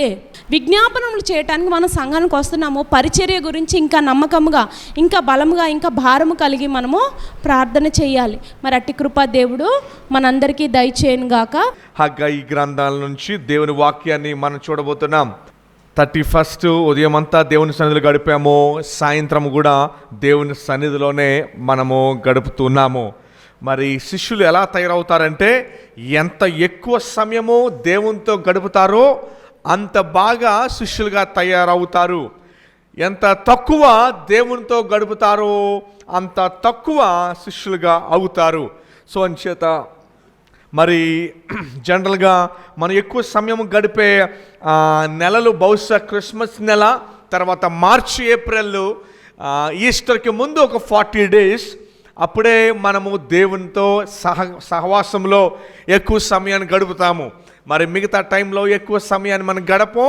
మహా అయితే ఆదివారం ఒక 2 గంటలు మనం గడుపుతాం. అది కూడా మీరు పూర్తిగా వస్తే ఆ 2 గంటలే మీరు దేవునితో మనం గడిపేది.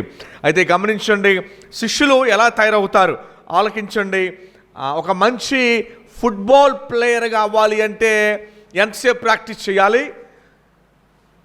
ఒక విరాట్ కోహ్లీ ఇంటర్వ్యూలో ఒక మాట ఏం చెప్పారంటే, ఒకప్పుడు నేను అండర్-19లో ఆడేటప్పుడు నాకు ఫిట్నెస్ ఉండేది కాదు, కానీ ఇప్పుడు నేను ఫిట్నెస్ కింగ్ అయ్యాను. ఎందుకంటే నేను గంటల తరబడి రోజుకి 8 నుంచి 10 గంటలు నా ఫిట్నెస్ మీద నేను వర్కౌట్ చేశాను, అందుకనే నేను ఇంత ఫిట్గా ఉంటానని చెప్పి విరాట్ కోహ్లీ ఒక ఇంటర్వ్యూలో చెప్పాడు. మహా అయితే తన కెరియరు 40 సంవత్సరాలు, మహా అయితే 38-40 సంవత్సరాలు మించి తన ఆడడు. మహా అయితే 40 years దాకా తన ఫిట్నెస్ తనకు సహాయము చేయగలదు. 40 years దాటితే ఇంకా ఆటోమేటిక్గా ప్రపంచంలో ద గ్రేటెస్ట్ ఫుట్బాలర్ అంటే మారడోనా అంటారు. అతని పేరు మారడోనా. ఆయన పేరు అర్జెంటీనా దేశానికి చెందినవాడు. ప్రపంచంలో ఎలాంటిదంటే అతనికి ఎలాంటి గిఫ్ట్లు ఇచ్చేవారంటే, అతను బంగారపు బూటు కాళ్ళు గిఫ్ట్లు ఇచ్చేవారు. ఆయనకి బంగారపు బూటు కాళ్ళు రాజులు గిఫ్ట్లు ఇచ్చేవారు. మారడోనా అతని పేరు. రీసెంట్గా మరి అతను ఫోటో రిలీజ్ అయింది ఇంటర్నెట్లో. మరి ప్రపంచ ఫుట్బాల్ అంటే 90 నిమిషాలు చాకులాగా పరిగెట్టాలి. ఫుట్బాల్ అంటే క్రికెట్ లాగా కాదు, 90 నిమిషాలు చాకులాగా పరిగెట్టాలి. ఎక్స్ట్రీమ్ స్టామినా ఉండాలి. అతను మనం చూశాను, ఎంత పొట్టేసుకున్నాడు ఆయన. మరడోనా, ఇంటర్నెట్లో మీరు చూడొచ్చు. గమనించండి, మరి కేవలము కొద్ది సంవత్సరాలు ఉండే కెరియర్కే అంత ఫిట్నెస్ కావాల్స్తే రోజుకి అన్ని గంటలు వారు ప్రాక్టీస్ చేస్తూ ఉన్నారు. బాగా గమనించండి, ఆత్మీయంగా యేసు ప్రభు శిష్యులుగా ఉన్న మీరందరూ కూడా ఇంకా ఎక్కువ సమయాన్ని సహవాసంతో మీరు గడపాలి. ఇందాక నేను మరి 8:30కే ఇక్కడికి వచ్చేసాము. ఎవరైతే ఆ సమయానికి వచ్చారో వారితో దాదాపు 9:10 దాకా ఇక్కడ ప్రార్థన చేస్తూనే ఉన్నాము. ముందొచ్చిన వారు మాతో పాటు ప్రార్థనలో ఏకీభవించారు. ఆత్మీయంగా మనం ఘనంగా తయారు చేయబడాలి అంటే ఖచ్చితంగా మనం కొన్ని విషయాలు తరచు చేస్తూ ఉండాలి. వాక్యాన్ని తరచూ వింటూ ఉండాలి, వాక్యాన్ని తరచూ చదువుతూ ఉండాలి, సహవాసంలో ఎక్కువగా ఉండాలి. ఎవరైతే ఈ మూడిట్లో తక్కువగా ఉంటారో ఆటోమేటిక్గా లోకము పాపం వైపు సాతాను లాగేస్తాడు. స్పిరిచువల్ డిసిప్లిన్ విశ్వాసకి చాలా ప్రాముఖ్యం. కొంతమందికి స్పిరిచువల్ డిసిప్లిన్ ఉండదు, భయం ఉంటుంది. దేవుడు అంటే ఆరాధనలో పాల్గొంటాం, కానీ వారిని సాతాను పడగొట్టాలంటే చాలా ఈజీ. మీకు ప్రశ్న, సాతానుడు మీకు శోధన టెంప్టేషన్ తీసుకొచ్చి మిమ్మల్ని పాడేయటము కష్టమా ఈజీయా? నా ప్రశ్న మీకు ఒక నిజ సంఘటన ఇస్తాను. ఒక బోధకుడు సేవ విస్తృతంగా చేస్తున్నప్పుడు అతనిని ఆపడానికి కొంతమంది వ్యతిరేక శక్తులు ఆయన జీవితంలోనికి డబ్బును, స్త్రీలను పంపితే ఇంచు కూడా తన పళ్ళ అని అన్నాడు. దావీదు పడ్డాడు, సొలొమోను పడ్డాడు, సంసోను పడ్డాడు, కానీ నేను నా జీవితంలో మాత్రం ఆ తప్పు నేను చేయను. నా ప్రశ్న, మిమ్మల్ని ఒక ప్రశ్న అడిగాను నేను. సాతానుడు మిమ్మల్ని శోధనలోకి లాగేయడం ఈజీయా కష్టమా? కష్టపడాలి, అయినా కూడా మీరు గివప్ చేయకూడదు. యోబు విషయంలో చాలా ప్రయత్నించాడు. ఆస్తిని తీసిచ్చాడు, బిడ్డలు తీసిచ్చాడు, ఆరోగ్యం తీసిచ్చాడు, అయినా పడ్డాడా? రాబోయే 2024 సంవత్సరము, అయ్యా బాగా జ్ఞాపకం పెట్టుకోండి, రాబోయే సంవత్సరము మీరు అస్తమానం పాపంలో పడే సంవత్సరం కాకూడదు. రాబోయే సంవత్సరం చాలా ఈజీగా శోధన ద్వారా, శోధన బయట నుంచి వస్తుంది, హృదయంలో మీరు నిలబడాలి. నిలబడకపోతే, అందుకని బైబిల్ చెప్తుంది శోధనను జయించువాడు. యవనస్తులు వింటున్నారా? శోధన ఏం చేయాలి? యాకోబు అంటాడు, శోధనను జయించువాడు ధన్యుడు. సాతానుడు ఖచ్చితంగా మీ మీద రోజు శోధన తీసుకొస్తాడు. ఆ శోధన ఒక విధంలో ఉండదు, నానా రకాలుగా శోధన ఉంటుంది. కుటుంబీకుల దగ్గర నుంచి తీసుకొస్తాడు, కోపపడుడి కానీ పాపం చేయొద్దు. కుటుంబీకుల దగ్గర శోధన తీసుకొచ్చినప్పుడు నువ్వు కోపం వచ్చి ఇంట్లోంచి బయటికి వెళ్ళిపోవడం, బయట వ్యక్తుల ద్వారా శోధన తీసుకొస్తాడు.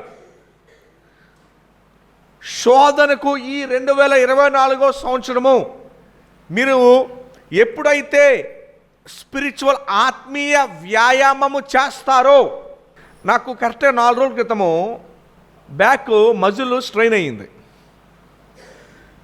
నేను ఆలోచించుకుంటూ ఉన్నాను, అరే ఇలా జారగానే స్ట్రెయిన్ అయిపోయాను, పెద్దగా దాని గురించి నేను ఏమీ చేయలే,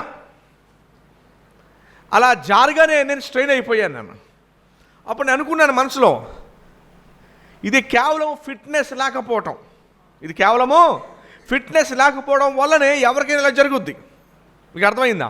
ఫిట్నెస్ లేకపోవడమే. అయితే ఆత్మీయ ఫిట్నెస్ లేకపోయినా కూడా చాలా ఈజీగా మీరు పడిపోతారు. సో ఈ 2024 సంవత్సరము మీకు ఏ సంవత్సరంగా మారాలి అంటే చాలా ఈజీగా పాపంలో పడిపోయే సంవత్సరం కాకూడదు. మీకు అర్థమైందా? మీరు నిలబడే సంవత్సరంగా ఈ సంవత్సరం ఉండాలి. ఎందుకు అంటే పోయిన సంవత్సరం ఒకసారి వెనక్కి తిరిగి చూసుకోండి, 365 రోజుల్లో పాపంలో పడినప్పుడు, ఆ శోధన మీకు వచ్చినప్పుడు ఎందుకు మీరు జయించలేకపోయారు? బైబిల్ చెప్తుంది శోధనను జయించువాడు ధన్యుడు అని చెప్తుంది. అయితే మీరు శోధనను జయిస్తున్నారా లేదా, పడిపోతున్నారా ఆ పాపంలోకి? బైబిల్ చెప్తుంది శోధనను మీరు జయించాలంట. ఎప్పుడైనా మీదో శోధన బుర్రలో మెదులుతున్నప్పుడు ఫస్ట్ బుర్రలోకి వస్తుంది చూపులోంచి బుర్రలోంచి క్రియ. సో ఎప్పుడైతే అది చూపు నువ్వు చూసినప్పుడు బుర్రలోనే దాన్ని కట్ చేయాలి. నేను అటువైపు వెళ్ళను. ఈ శక్తి ఎలాగ వస్తుందంటే మీరు ఆత్మీయ వ్యాయామం చేస్తే తప్ప దీనికి మ్యాజిక్ లేదు. మరలా చెప్తున్నాను, ఆత్మీయ వ్యాయామం, సహవాసము, ప్రార్థన, వాక్యము, ఇది మనలో ఈ వ్యాయామము గనక మీలో లేకపోతే ఆటోమేటిక్గా అతి సులువుగా మీరు పడిపోతారు.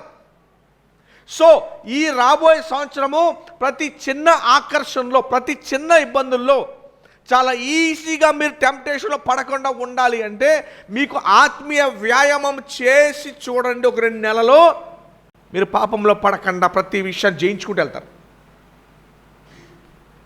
మీకు అర్థమవుతుందా? జయించుకుంటూ వెళ్తారు మీరు. ఇది అనుభవపూర్వకంగా నేను మీకు చెప్తున్నాను. అమ్మ అర్థమవుతుందని చెప్పే మాటలు. నేను రాబోయే సంవత్సరము నేను అస్తమానం పాపంలో పడకుండా నేను నిలబడాలి అంటే ఒకటే మార్గం, నో షార్ట్ కట్స్ లేవు. ఆత్మీయ వ్యాయామం చేస్తే మీరు పాపంలో పడరు. ఎప్పుడైతే మీరు పాపంలో పడకుండా ఉంటారో ప్రభు దగ్గరికి మీరు శక్తిని అందుకుంటారు.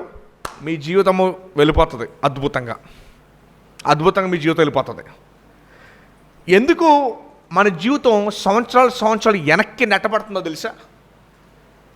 దీవెనల ఆశీర్వాదాలు రాకుండా ఎందుకు వెనక్కి నెట్టబడుతుందంటే దేవునికి మనం లోబట్ల, ఈజీగా పడిపోతున్నాం. లోబట్ల దేవునికి లోబడే బిడ్డలు ఆయన ఇష్టపడతాడు. లోబడని వారు కాదు. ఇశ్రాయేలు లోబడలా, బానిసతలోకి వెళ్ళారు, మరలా క్షమాపణ అడిగారు, దేవుడు మరలా తీసుకొచ్చాడు. మరలా లోబడ్డ మానేశారు, బానిసతలోకి వెళ్ళారు, ప్రార్థన చేశారు, దేవుడు మరలా తీసుకొచ్చాడు. దీనివల్ల మీరు చాలా సంవత్సరాల యొక్క అభివృద్ధి వెనక్కి వెళ్ళిపోతుంది. ఈరోజు హగ్గై గ్రంథం నుంచి ఒక మాట మీకు చెప్తాను చూడండి. నాకు 2024 సంవత్సరము దీవెన, ఆశీర్వాదము, ప్రభు నన్ను ఘనంగా వాడుకోవాలి, నన్ను లేవనెత్తాలి, నాకు సహాయం చేయాలి. అమ్మ ఇవన్నీ సజీవ సాక్ష్యాలతో చెప్తున్నాను నేను. ఇవి ఏమి స్టోరీస్ కాదు. మన ప్రభు సజీవుడు. ఈ వాక్యం సజీవమైన వాక్యం. మీరు అలా చేస్తే నిజంగా మీకు జరుగుతుంది. ఒక సాక్ష్యం కాదు, లక్షల సాక్ష్యం. ఒక్క సాక్ష్యం కూడా ఫెయిల్ అవ్వాల. మందిరంలో పరిచయం చేసుకుంటే ఎవరైతే పెరిగారో ఎవ్వరు కూడా తక్కువ స్టేట్లో లేరు. ఎందుకంటే దేవుడు వారిని ఎంతగా దీవిస్తే వారు కూడా దేవుని పరిచర్యలోనే దాన్ని వాడతారు. సో అంచేత ఆటోమేటిక్గా దేవుడు వారిని దీవిస్తాడు. ఓకేనండి. సో ఈరోజు పాఠం ఏంటంటే శోధనలు అస్తమానం పడకుండా ఉండాలి అంటే ఆత్మీయ వ్యాయామం మీకు అవసరం. మీలో ఎవరైతే ఆత్మీయ వ్యాయామం లేదో, ప్రార్థన తక్కువగా ఉంటే పాపంలో పడి నష్టాన్ని కొని తెచ్చుకుంటారు.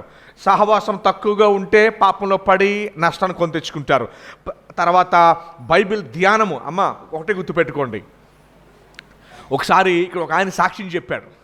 ఆయన జైల్లో ఉండేటప్పుడు బైబిల్ చదువుతుండగా ఒక గొడవకి వెళ్ళకుండా ఒక వచనం తన బుర్రలోకి రావడం వల్ల ఆ గొడవకి వెళ్ళలేదు. ఆ గొడవకు వెళ్ళకపోవటం వల్ల తనకి బెయిల్ వచ్చి రిలీజ్ అయ్యాడు. ఆయన చెప్పిన సాక్ష్యం ఏంటంటే బైబిల్ కూడా చెప్తుంది, నీ వాక్యమే నా పాదాలకు వెలుగు దీపమై ఉన్నది, నీ వాక్యమే నన్ను బ్రతికించును. వాక్యానికి ఏ శక్తి ఉందో తెలుసా? నువ్వు చదవవు కానీ, మీరు చదవరు కానీ వాక్యానికి ఏ శక్తి ఉందంటే నీకు జ్ఞానాన్ని ఇచ్చే శక్తి ఉంది. నువ్వు ఎలా ప్రార్థన చేయాలో, ఎలా నడుచుకోవాలో, ఏం చేయాలో వాక్యము చదివితే ఆ శక్తి ఆటోమేటిక్గా ఉంటుంది. వాక్యం is alive. It's not just white page మీద నల్లక్షరాలు కాదు. వాక్యము సజీవమైనది. సూర్యుడన్న వెళ్ళిపోతాడు, నక్షత్రాలు రాలిపోతాయి, ప్రకటన గ్రంథం చదువుతాం, కానీ నా వాక్యములో ఒక పొల్లైన పోదంట. ఇదే. సో ఇట్ ఈస్ ఎంత లైవ్లీ ఒకసారి ఆలోచించండి. సో దేవుడు ఇశ్రాయేలులండి దేవుని పని మానివేసి, భక్తిని మానివేసి లోకంలో ఉన్నారు. ఎందులో ఉన్నారు? ఈరోజు మనం చూస్తున్నాం 31వ తారీఖు రాత్రి ఆయన బిడ్డలు ఆయన సన్నిధిలో ఉన్నాము, ఉపవాసం ఆయన సన్నిధిలో గడుపుతూ ఉన్నాము. కానీ లోకం ఎక్కడ ఉందంటే తినటంలో, త్రాగటంలో ఉంది. వాళ్ళకి అర్థం కాని విషయం ఏంటంటే సాతానుడికి ఉచ్చులో వారు ఉన్నారు. ఒక్క క్షణం అదుపు తప్పి రోడ్డు మీద పడి వారు చనిపోయారా, ఇంకా నిత్య నరకానికి వెళ్తారు. ఎవడో బడి తీశాడు. ఇక ఇంత ఇంచు క్లూ కూడా లేదు వాళ్ళకి నెక్స్ట్ టైం వెళ్తుందో. మొన్న కోవూరు మందిరంలో ఒక ఆవిడ సాక్ష్యం చెప్తూ వాటర్ ట్యాంక్ దగ్గర సాక్ష్యం స్టార్టింగ్లో ఇలా చెప్పింది. చుట్టూ ఎదర 40 మంది కూర్చున్నారు, మిగతా వాళ్ళు మన సంఘస్థులు కూర్చున్నారు. అందరు వాళ్ళు బంధువులే. అడ్డబొట్టు, నిలువుబొట్టు, వీ బొట్టు ఎట్టుకుని కూర్చున్నారు ఎదర. ఆవిడ మైక్ తీసుకుని స్టార్టింగు నేను చనిపోతే ఎక్కడికి వెళ్తానో నాకు తెలుసు, మీ తెలుసా అని అంది. ఇలాగే చెప్పింది ఆవిడ మైక్ కట్టుకొని. ఒక్కరి నోటి ఏమిటో మాట్లేదు. ఇది లోకం యొక్క పరిస్థితి. దేవుడు మన జ్ఞానాన్ని ఇచ్చి ఈ గ్రంథాన్ని ఇచ్చాడు. అంచేత మనము దీన్ని చేత పట్టుకుని, ఇదే దీని ప్రాముఖ్యం. ఇక్కడ ఉన్నంత వరకు దీని వాల్యూ మనకు సరిగ్గా తెలీదు. ఇంటికి వెళ్ళగానే షెల్ఫ్లో పెట్టేస్తాం, మళ్ళీ ఆదివారం మళ్ళీ తీస్తాం. దీన్ని చదువుతున్నాం చూడండి. 4వ వచనము, మొదటి అధ్యాయము 4వ వచనం. హగ్గయి గ్రంథము. ఈ మందిరము పాడై ఉండగా మీరు సారంభి వేసిన ఎండలో నివసించుటకు ఇది సమయమా? కాబట్టి సైన్యములకు అధిపతి యెహోవా సెలవిచ్చిందేమనగా, మీ ప్రవర్తన గురించి ఆలోచించుకొనుడి. మీరు విస్తారంగా విత్తినను మీకు కొంచెమే పండును. కష్టపడుతున్నారు, కానీ మీరు కష్టపడుతున్న కష్టార్జితాన్ని మీరు తినలేకపోతున్నారు. మీరు కష్టపడుతున్నారు, కానీ మీరు కష్టార్జి మీలో ఎంతమంది మీ కష్టార్జితాన్ని తినట్లేదు? కష్టపడుతున్నారు, ఆదాయం చేద్దాకా వస్తుంది, కానీ దాన్ని మీరు తినట్లేదు. వడ్డీలకో, వేరే అనవసరపు ఖర్చుకో ఏదో వస్తువు పోతుంది, నిత్య అవసరం 10,000 పోయినాయి. ఏ విషయాల్లో మీలో ఎంతమందికి మీ కష్టార్జితాన్ని సంపాదిస్తున్నారు కానీ తినలేకపోతున్నారు? నిజాయితీగా చాలామంది చెప్పుకోలేరు ఈ విషయాన్ని బయటికి. ఉంది కానీ ఎవరింటికి వెళ్ళి ఏమంటారో తెలుసా? ఏ ఇంటికి వెళ్ళినా కష్టపడుతున్నాం పాస్టర్ గారు, ఎట్టి వెళ్తారో డబ్బులు తెలియట్లేదు. అది దీవెన లేని జీవితం. దీవెన లేదు. దీవెన ఏంటో తెలుసా? నువ్వు కష్టార్జితాన్ని నువ్వు తినాలి. నువ్వు కష్టపడ్డావు, నువ్వు అర్హుడవు.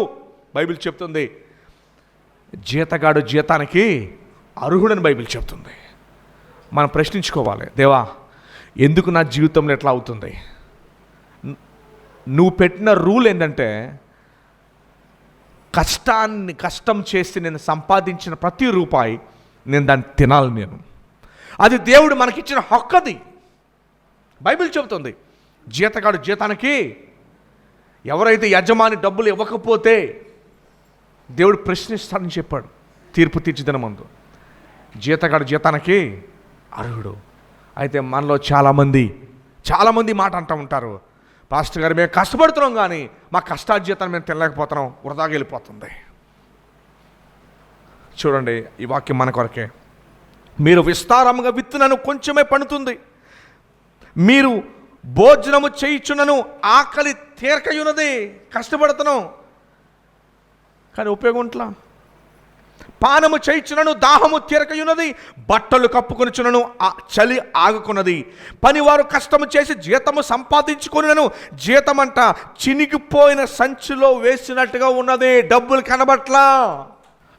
ఆర్థికంగా బలపడాలి. అఫ్ కోర్స్ విశ్వాసులు సేవకు ఏదైనా వాడతారు. దేవుడిని ఆర్థికంగా దీవించాలి, నన్ను, నా కుటుంబాన్ని, నా బిడ్డలను, అందరినీ.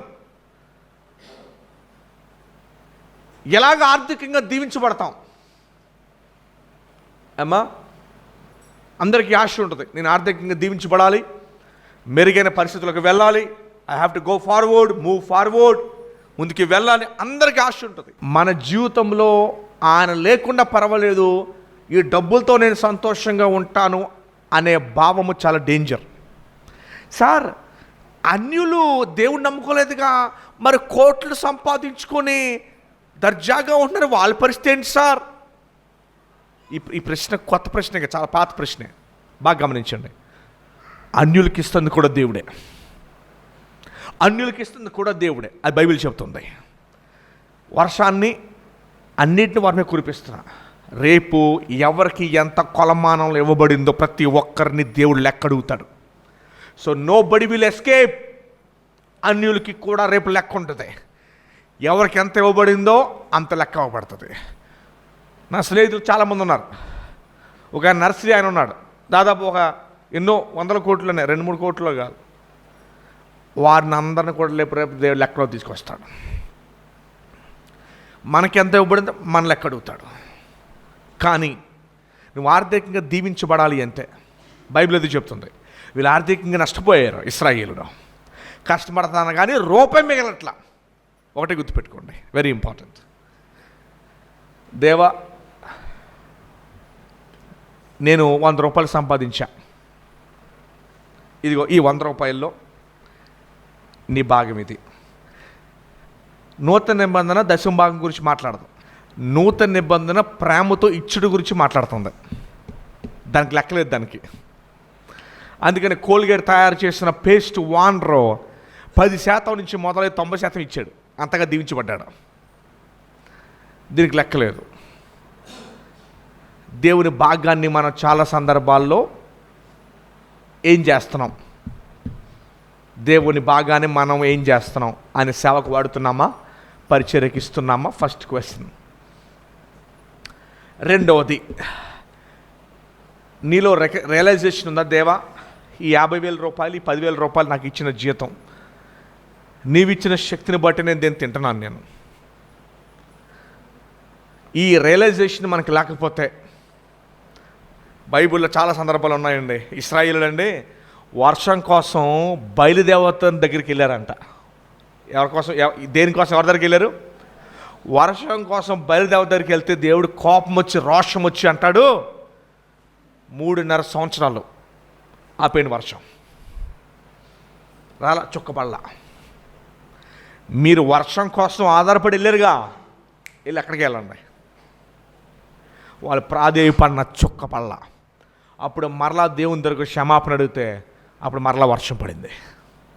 మన దేవుడు సృష్టికర్త. ఈ సృష్టిని చేసిన ఆయన ఒక్కడే, మిగతా వాళ్ళు కాదు. సో 2 విషయాలు చెప్పాను. దేవుని భాగాన్ని ఏం చేయాలి?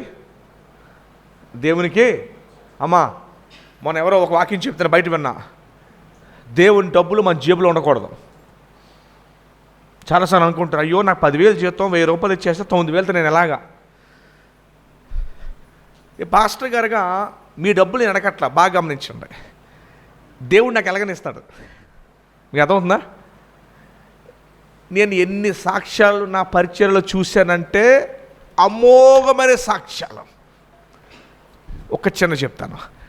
సేవకు ఒక ఆయన వచ్చాడు మంగళగిరి నుంచి, వత్తా కూడా టికెట్ డబ్బులు నేనే ఇచ్చా. ఒరిస్సా అడవుల్లో చివరి రోజు వచ్చేస్తాను. సేవకుడికి 8,000 రూపాయలు ఇవ్వాలి. ఎవరి దగ్గర డబ్బులు లేవు. మేమేమనుకున్నామంటే వెళ్ళిపోయాక ఫోన్పే చేద్దామని చెప్తాం. మా దత్తు పాస్టర్ గారు అన్నారు, అయ్యగారాలు వెళ్ళిపోతే బాగుండదండి అన్నారు. ప్రార్థన చేస్తుంటే, నేను టికెట్టు కొంటే వచ్చిన వ్యక్తి మంగళగిరి నుంచి నా జేబులో 10,000 రూపాయలు పెట్టాడు. 10,000 రూపాయలు నేను తీసుకెళ్ళి పాస్టర్ గారికి ఇచ్చేసి సేవకులకు పనిచేయండి అని చెప్పాను. బండ్రాయిలో నుంచి నీళ్ళు ఎలాగొస్తాయా? ఇలాగే. నేను టికెట్ డబ్బులు ఇస్తే వచ్చాడు ఆయన సేవకి, తీసుకొచ్చి నాకు 10,000 రూపాయలు ఇచ్చాడు. అలా నేను దత్తు గారిని పిలిచి అన్నాను, నేను షాక్ అవ్వలా. నేను ఇలాంటివి చాలా చూశాను, దేవుడు ఎలా ఇస్తాడో నా జీవితంలో చాలా చూశాను. నేను అన్నాను, దేవుడు మరలా కార్యం చేశాడు. ఏమన్నాను? దేవుడు మరలా కార్యం చేశాడు. Very simple. సో నేను అడగట్లా, బాగా అర్థం చేసుకోండి. సేవకుడు అడగట్లా మిమ్మల్ని, మీరు దేవునికి ఇవ్వట్లా అని చెప్తున్నాను నేను. దేవుడు నాకు ఇస్తాడు, నా పరమ తండ్రి. సేవకుడు అడగట్లా, బాగా అర్థం చేసుకోండి. బయట సంఘాల సేవకులు అడుగుతారు, మనం అలా కాదు. మీరు దేవుని పరిచర్యకు ఇవ్వండి. దేనికి ఇవ్వాలి? దేవుని పరిచర్యకు. మీరు వచ్చే నెల నుంచి ఒకటి చెప్పనా, ఎవరైతే 10వ భాగం ఇస్తున్నారో వాళ్ళ దగ్గరికి వెళ్ళండి. కొంతమంది జీవితకాలం ఇస్తారు 10వ భాగం, వాళ్ళ దగ్గరికి వెళ్ళండి. వెళ్ళి మీరు జీవితకాలం దేవుని భాగం దేవునికి ఇచ్చేశారు కదా, ₹1,00,000 అయితే 10,000 ఇచ్చేశారు కదా. 10,000 అంటే మాటలు కాదు, బోల్డ్ ఖర్చులకు వాడుకోవచ్చు, కరెంట్ బిల్లుకి వాడుకోవచ్చు, అన్ని బిల్లు కట్టేయచ్చు. మీరు అట్లా ఇవ్వడం ద్వారా, అని ప్రూఫ్లతో చెప్తున్నా, మీరు అలా ఇవ్వడం ద్వారా ఏదైనా నష్టపోయారా అని ఇచ్చేవారిని అడగండి. బాగుంది కదా ఇది? ఇచ్చేవారిని అడగండి. వాళ్ళు ఇవ్వడం ద్వారా నేను నష్టపోయాను అని అంటే మీరు ఇవ్వద్దు, అది దేవుడు చూసుకుంటారు. ఇక కానీ ఇవ్వడం ద్వారా దేవుడు మమ్మల్ని దీవించాడని చెబితే మీరు ఇప్పటిదాకా ఎంత నష్టపోయారో తెలుసుకోండి. నేను ఇచ్చేస్తాను నా భాగం దేవునికి, నా దేవుని సేవకి, డౌట్ లేకుండా. ఇచ్చిన వారం దేవుడు అన్నాడు. నేను ఎందుకు చెప్తాను తెలుసా మీకు? మీరు నష్టపోతున్నారు కనుక నేను చెప్తున్నాను. నేను అది పాయింట్. నాకు చెప్పాల్సిన పని లేదు, నాకు ఎప్పుడు చెప్పలేదు కూడా. మీరు నష్టపోతారు కనుక చెప్తున్నా. అక్కడ ఉంది సీక్రెట్. తాళం ఒక పక్కన పెట్టి మొత్తం ఇల్లంతా ఎత్తికేస్తే దొరుకుతుంది తాళం. తాళం ఉన్న చోట వెతకాలి. అయ్యగారు, నాకు రోజుకి ₹100 అయ్యగారు, తీసి ₹10 దేవునికి. మీ పిల్లోడు పనికి అమ్మ, అమెరికాలో 5-6 సంవత్సరాల పిల్లోళ్ళు ఇంట్లో పని చేస్తే, బయట గ్యారేజ్లో పని చేస్తే తల్లిదండ్రులు $5 $10 పాకెట్ మనీ ఇస్తారు. ఆ పాకెట్ మనీలో కూడా వాళ్ళు దశభాగం తీస్తారు. వాళ్ళు చిన్న పిల్లలు నేర్పించారు వాళ్ళకి. సో నీకు అంతకంటే నీకేం చెప్పాలి దీని గురించి? ఇచ్చిన వాళ్ళ దగ్గరికి అడగండి, వాళ్ళ సాక్ష్యం పట్టుకోండి. వాళ్ళ సాక్ష్యం పట్టుకున్నాక ఎలా దీవించబడ్డారో చూసుకోండి. మీరు ఎంత నష్టపోయారో మీరే బేరీ చేసుకోండి. ఓకే, ఇంకా అంత మీ దాని గురించి చెప్పండి. తర్వాత చూడండి. ఎందుకంటే మీరు ఆర్థికంగా ఈ సంవత్సరము ఎదగాలి, దేవుడు మీ అవసరాలు తీర్చబడాలి. నేను రిచ్ అని చెప్పట్లా, యు వాంట్ బి రిచ్ అని చెప్పట్లా. మీకు ఆర్థిక అవసరాలు ఉన్నాయి, తీరట్లేదు. ఆర్థికంగా దేవుడు మిమ్మల్ని బలపరచాలి. ఎలా బలపడతారు? ఏంటి షార్ట్ కట్? ఏంటి? ఇదే షార్ట్ కట్, ఇదే విధానం, ఇదే విధానం. అందుకని మీకు ప్రూఫ్ చెప్పా. ఇచ్చిన వాళ్ళు అడగండి, కానీ చూడండి. మా బావగారికి ఆయన ఉంటారు, మీ అందరూ తెలుసు, అప్పుడప్పుడు వస్తారు. 1వ తారీఖు జీతం పడదు. బ్యాంక్ మేనేజర్ ఆయన, రాయమండ్రిలో. ఆయన చెప్పాడు నాకు, 1వ తారీఖు నా జీతం పడకనండి, ఫస్ట్ నేను చేసే పని దేవునికి వెళ్ళిపోతాయి. ఫస్ట్ నేను చేసే పని దేవునికి వెళ్ళిపోతాయి. అది నా దగ్గర ఉంటే నాకు భయమే అర్థం చెప్పాడు ఆయన. ఆయన వచ్చినప్పుడు ఎప్పుడు అడగండి, ఆయన జీవితం సాక్ష్యం తెలుసుకోండి. 6వ వచనం, 7వ వచనం అమ్మ. కాగా సైన్యములకు అధిపతి యెహోవా సెలవిచ్చిందేమనగా, మీ ప్రవర్తన గురించి ఆలోచించుకుని పర్వతంలోకి మ్రాను తీసుకుని వచ్చి ఈ మందిరమును కట్టించిన దాని యందు నేను సంతోషించి నన్ను గణపరుచుకుందునని యెహోవా సెలవిచ్చుచున్నాడు. విస్తారముగా కావాలనని మీరు ఎదురు చూచుతారు కానీ కొంచెమే పండెను. మీరు దానిని ఇంటికి తేగా నేను దానిని చెదరగొట్టుతని ఎందుచేతనని యెహోవా అడుగుచున్నాడు. నా మందిరం పాడై ఉండగా మీరందరూ మీ ఇండ్లలో కట్టుకుంటకు త్వరపడు చేతనే కదా అని దేవుడు అడుగుతున్నాడు. అమ్మా, అయ్యా, మీరందరూ కూడా రాబోయే సంవత్సరము శోధనలో పడకుండా ఆర్థిక విషయాల్లో బలపడి దీవించబడి దేవుని కొరకు బలంగా వాడబడాలి. పోయిన సంవత్సరం పడిపోయినట్టు ఆత్మీయంగా అస్తమానం ప్రతి చిన్న శోధనకు మీరు పడకూడదంటే ఆత్మీయ వ్యాయామం చేయండి. పుచ్చకాయలు అమ్ముకునే వ్యక్తి కూర్చొని బైబిల్ చదువుకుంటూ ఉన్నాడు. ఏం అవసరమో ఆత్మీయ వ్యాయామం చేయండి. మీరు పాపంలో పడరు. ఎప్పుడైతే పాపంలో పడరో జీవితంలో దీవెనలు, ఆశీర్వాదాలు దేవుని యొద్ద నుంచి మీరు పొందుకుంటారు, మీరు చూస్తారు. సజీవ లెక్కలో దేవుడు మనల్ని ఉంచాడు. 2024 ఇంకొక 5 నిమిషాల్లో రాబోతున్నది. ఈ సంవత్సరం అంతా కూడా మిమ్మను, మీ కుటుంబాన్ని, మీ బిడ్డలను దేవుడు కాచి కాపాడేటట్టు ఒక్క 5 నిమిషాలు దేవుని అందరూ స్తుతించి, ఒక 2 నిమిషాలు స్తుతించి 2 నిమిషాలు ప్రార్థించండి.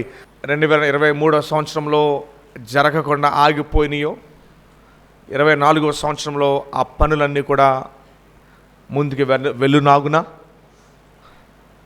మరి ఈరోజు ఉత్తినే మనం గడపట్ల ఆయన పైనుంచి మనం చూస్తూ ఉన్నారు, పరలోక రాజ్యంలో నుంచి. చాలామంది ఇంటి దగ్గర ఉండొచ్చు, కానీ వచ్చిన వారు ధన్యులు, వచ్చిన వారు నిజంగా ధన్యులు. నూతన సంవత్సరంలోకి దేవుడు మనం ప్రవేశపెట్టిన రోజు. దేవుడు గతించిన సంవత్సరం అంతా ఎన్నో ఇరుకుల నుండి, ఇబ్బందుల నుండి, అనారోగ్యాల నుండి ఎంతగానో స్వస్థత ఇచ్చి ఆయన రెక్కల చాటున ఎంతగానో కాచి కాపాడినందుకే ఆయనకే వేలాది స్తోత్రములు. నా బిడ్డల విషయంలో కూడా ఎంతగా బలహీనత వచ్చినప్పటికీ కూడా స్వస్థత ఇచ్చి కాపాడుచున్నాడు. దేవుడికే వేలాది స్తుతులు చెల్లించుకుంటూ శనసాక్షి దేవుడు దీవించును గాక. ఆమేన్. 13వ తారీఖున మా తమ్ముడికి యాక్సిడెంట్ అయిందండి. మేము కోయిలగూడెం వెళ్తుండగా మా తమ్ముడికి నాకు యాక్సిడెంట్ అయిందండి. ఆ టైంలో మాకు ఏం చేయాలో తెలియకపోతే దేవునికి ప్రార్థన చేసుకుంటేనండి మాకు సహాయం చేసింది తను యేసయ్యనండి. అక్కడి నుంచి రావడానికి ఏం చేయాలో కూడా తెలియట్లేదు. పడిపోయిన తర్వాత 10 నిమిషాలకి నాకు స్పృహ వచ్చిందండి. మా తమ్ముడికి అసలు స్పృహ కూడా రాలేదండి. ఆ బైక్ వచ్చి హ్యాండ్ మీద పడడం వల్ల అది బోన్ విరిగిందని చెప్పేసి అన్నారు. కానీ హాస్పిటల్లో స్కానింగ్ తీయించిన తర్వాత ఒక బోనే అన్నారు. కానండి అక్కడ 2 దిక్కులు ఇరిగింది, 2 సర్జరీలు పడతాయని చెప్పారండి. ఆ టైంలో మాకు సహాయం చేసిన దేవుడేనండి. ఈ సంవత్సరం మేము ఇలా సజీవ లెక్కలో మా కుటుంబం అంతా సజీవ లెక్కలో ఉందంటే దేవుని కృపేనండి. దీన్ని బట్టి దేవునికి స్తుతులు చెల్లించుకున్నాం. ఈ సంవత్సరం అంతా కూడా దీవించి ఆస్వాదించి బిడ్డలందరినీ కూడా అత్యధికంగా రాబోయే సంవత్సరం నాయన మరి సంఘము పట్టజాలనంతగా మనుషులు పట్టే జాలలుగా సంఘాన్ని మీరు తయారు చేస్తారని వాగ్దానం ఇచ్చారు. మేము లోబడితే మీరు చేస్తారు. సో వచ్చే సంవత్సరం ప్రభు మరి ఇది పట్టజాలంత మందిరం అవ్వాలి, వేరే ప్లేస్ వెతుక్కునే స్థితిలోకి మీరు మమ్మల్ని నడిపించండి. అంతగా మీరు అభివృద్ధి పరచమని ఈ ప్రార్థన త్వరగా రానయ్యున్న యేసు పరిశుద్ధ నామములు గర్పించుకుంటున్నాం తండ్రి. ఆమేన్. తండ్రికి ప్రేమ, కుమారునికి కృప, పరిశుద్ధాత్మనికి అన్యోన్య సహవాసము సదాకాలం మీకును మీ కుటుంబాలకి మన పరిచర్యలకు సదాకాలం ఎల్లప్పుడూ తోడే ఉండును గాక. ఆమేన్. ఆమేన్. అందరికి వందనాలండి. God bless you all. మరొకసారి అందరికి wish you happy new year. Thank you very much.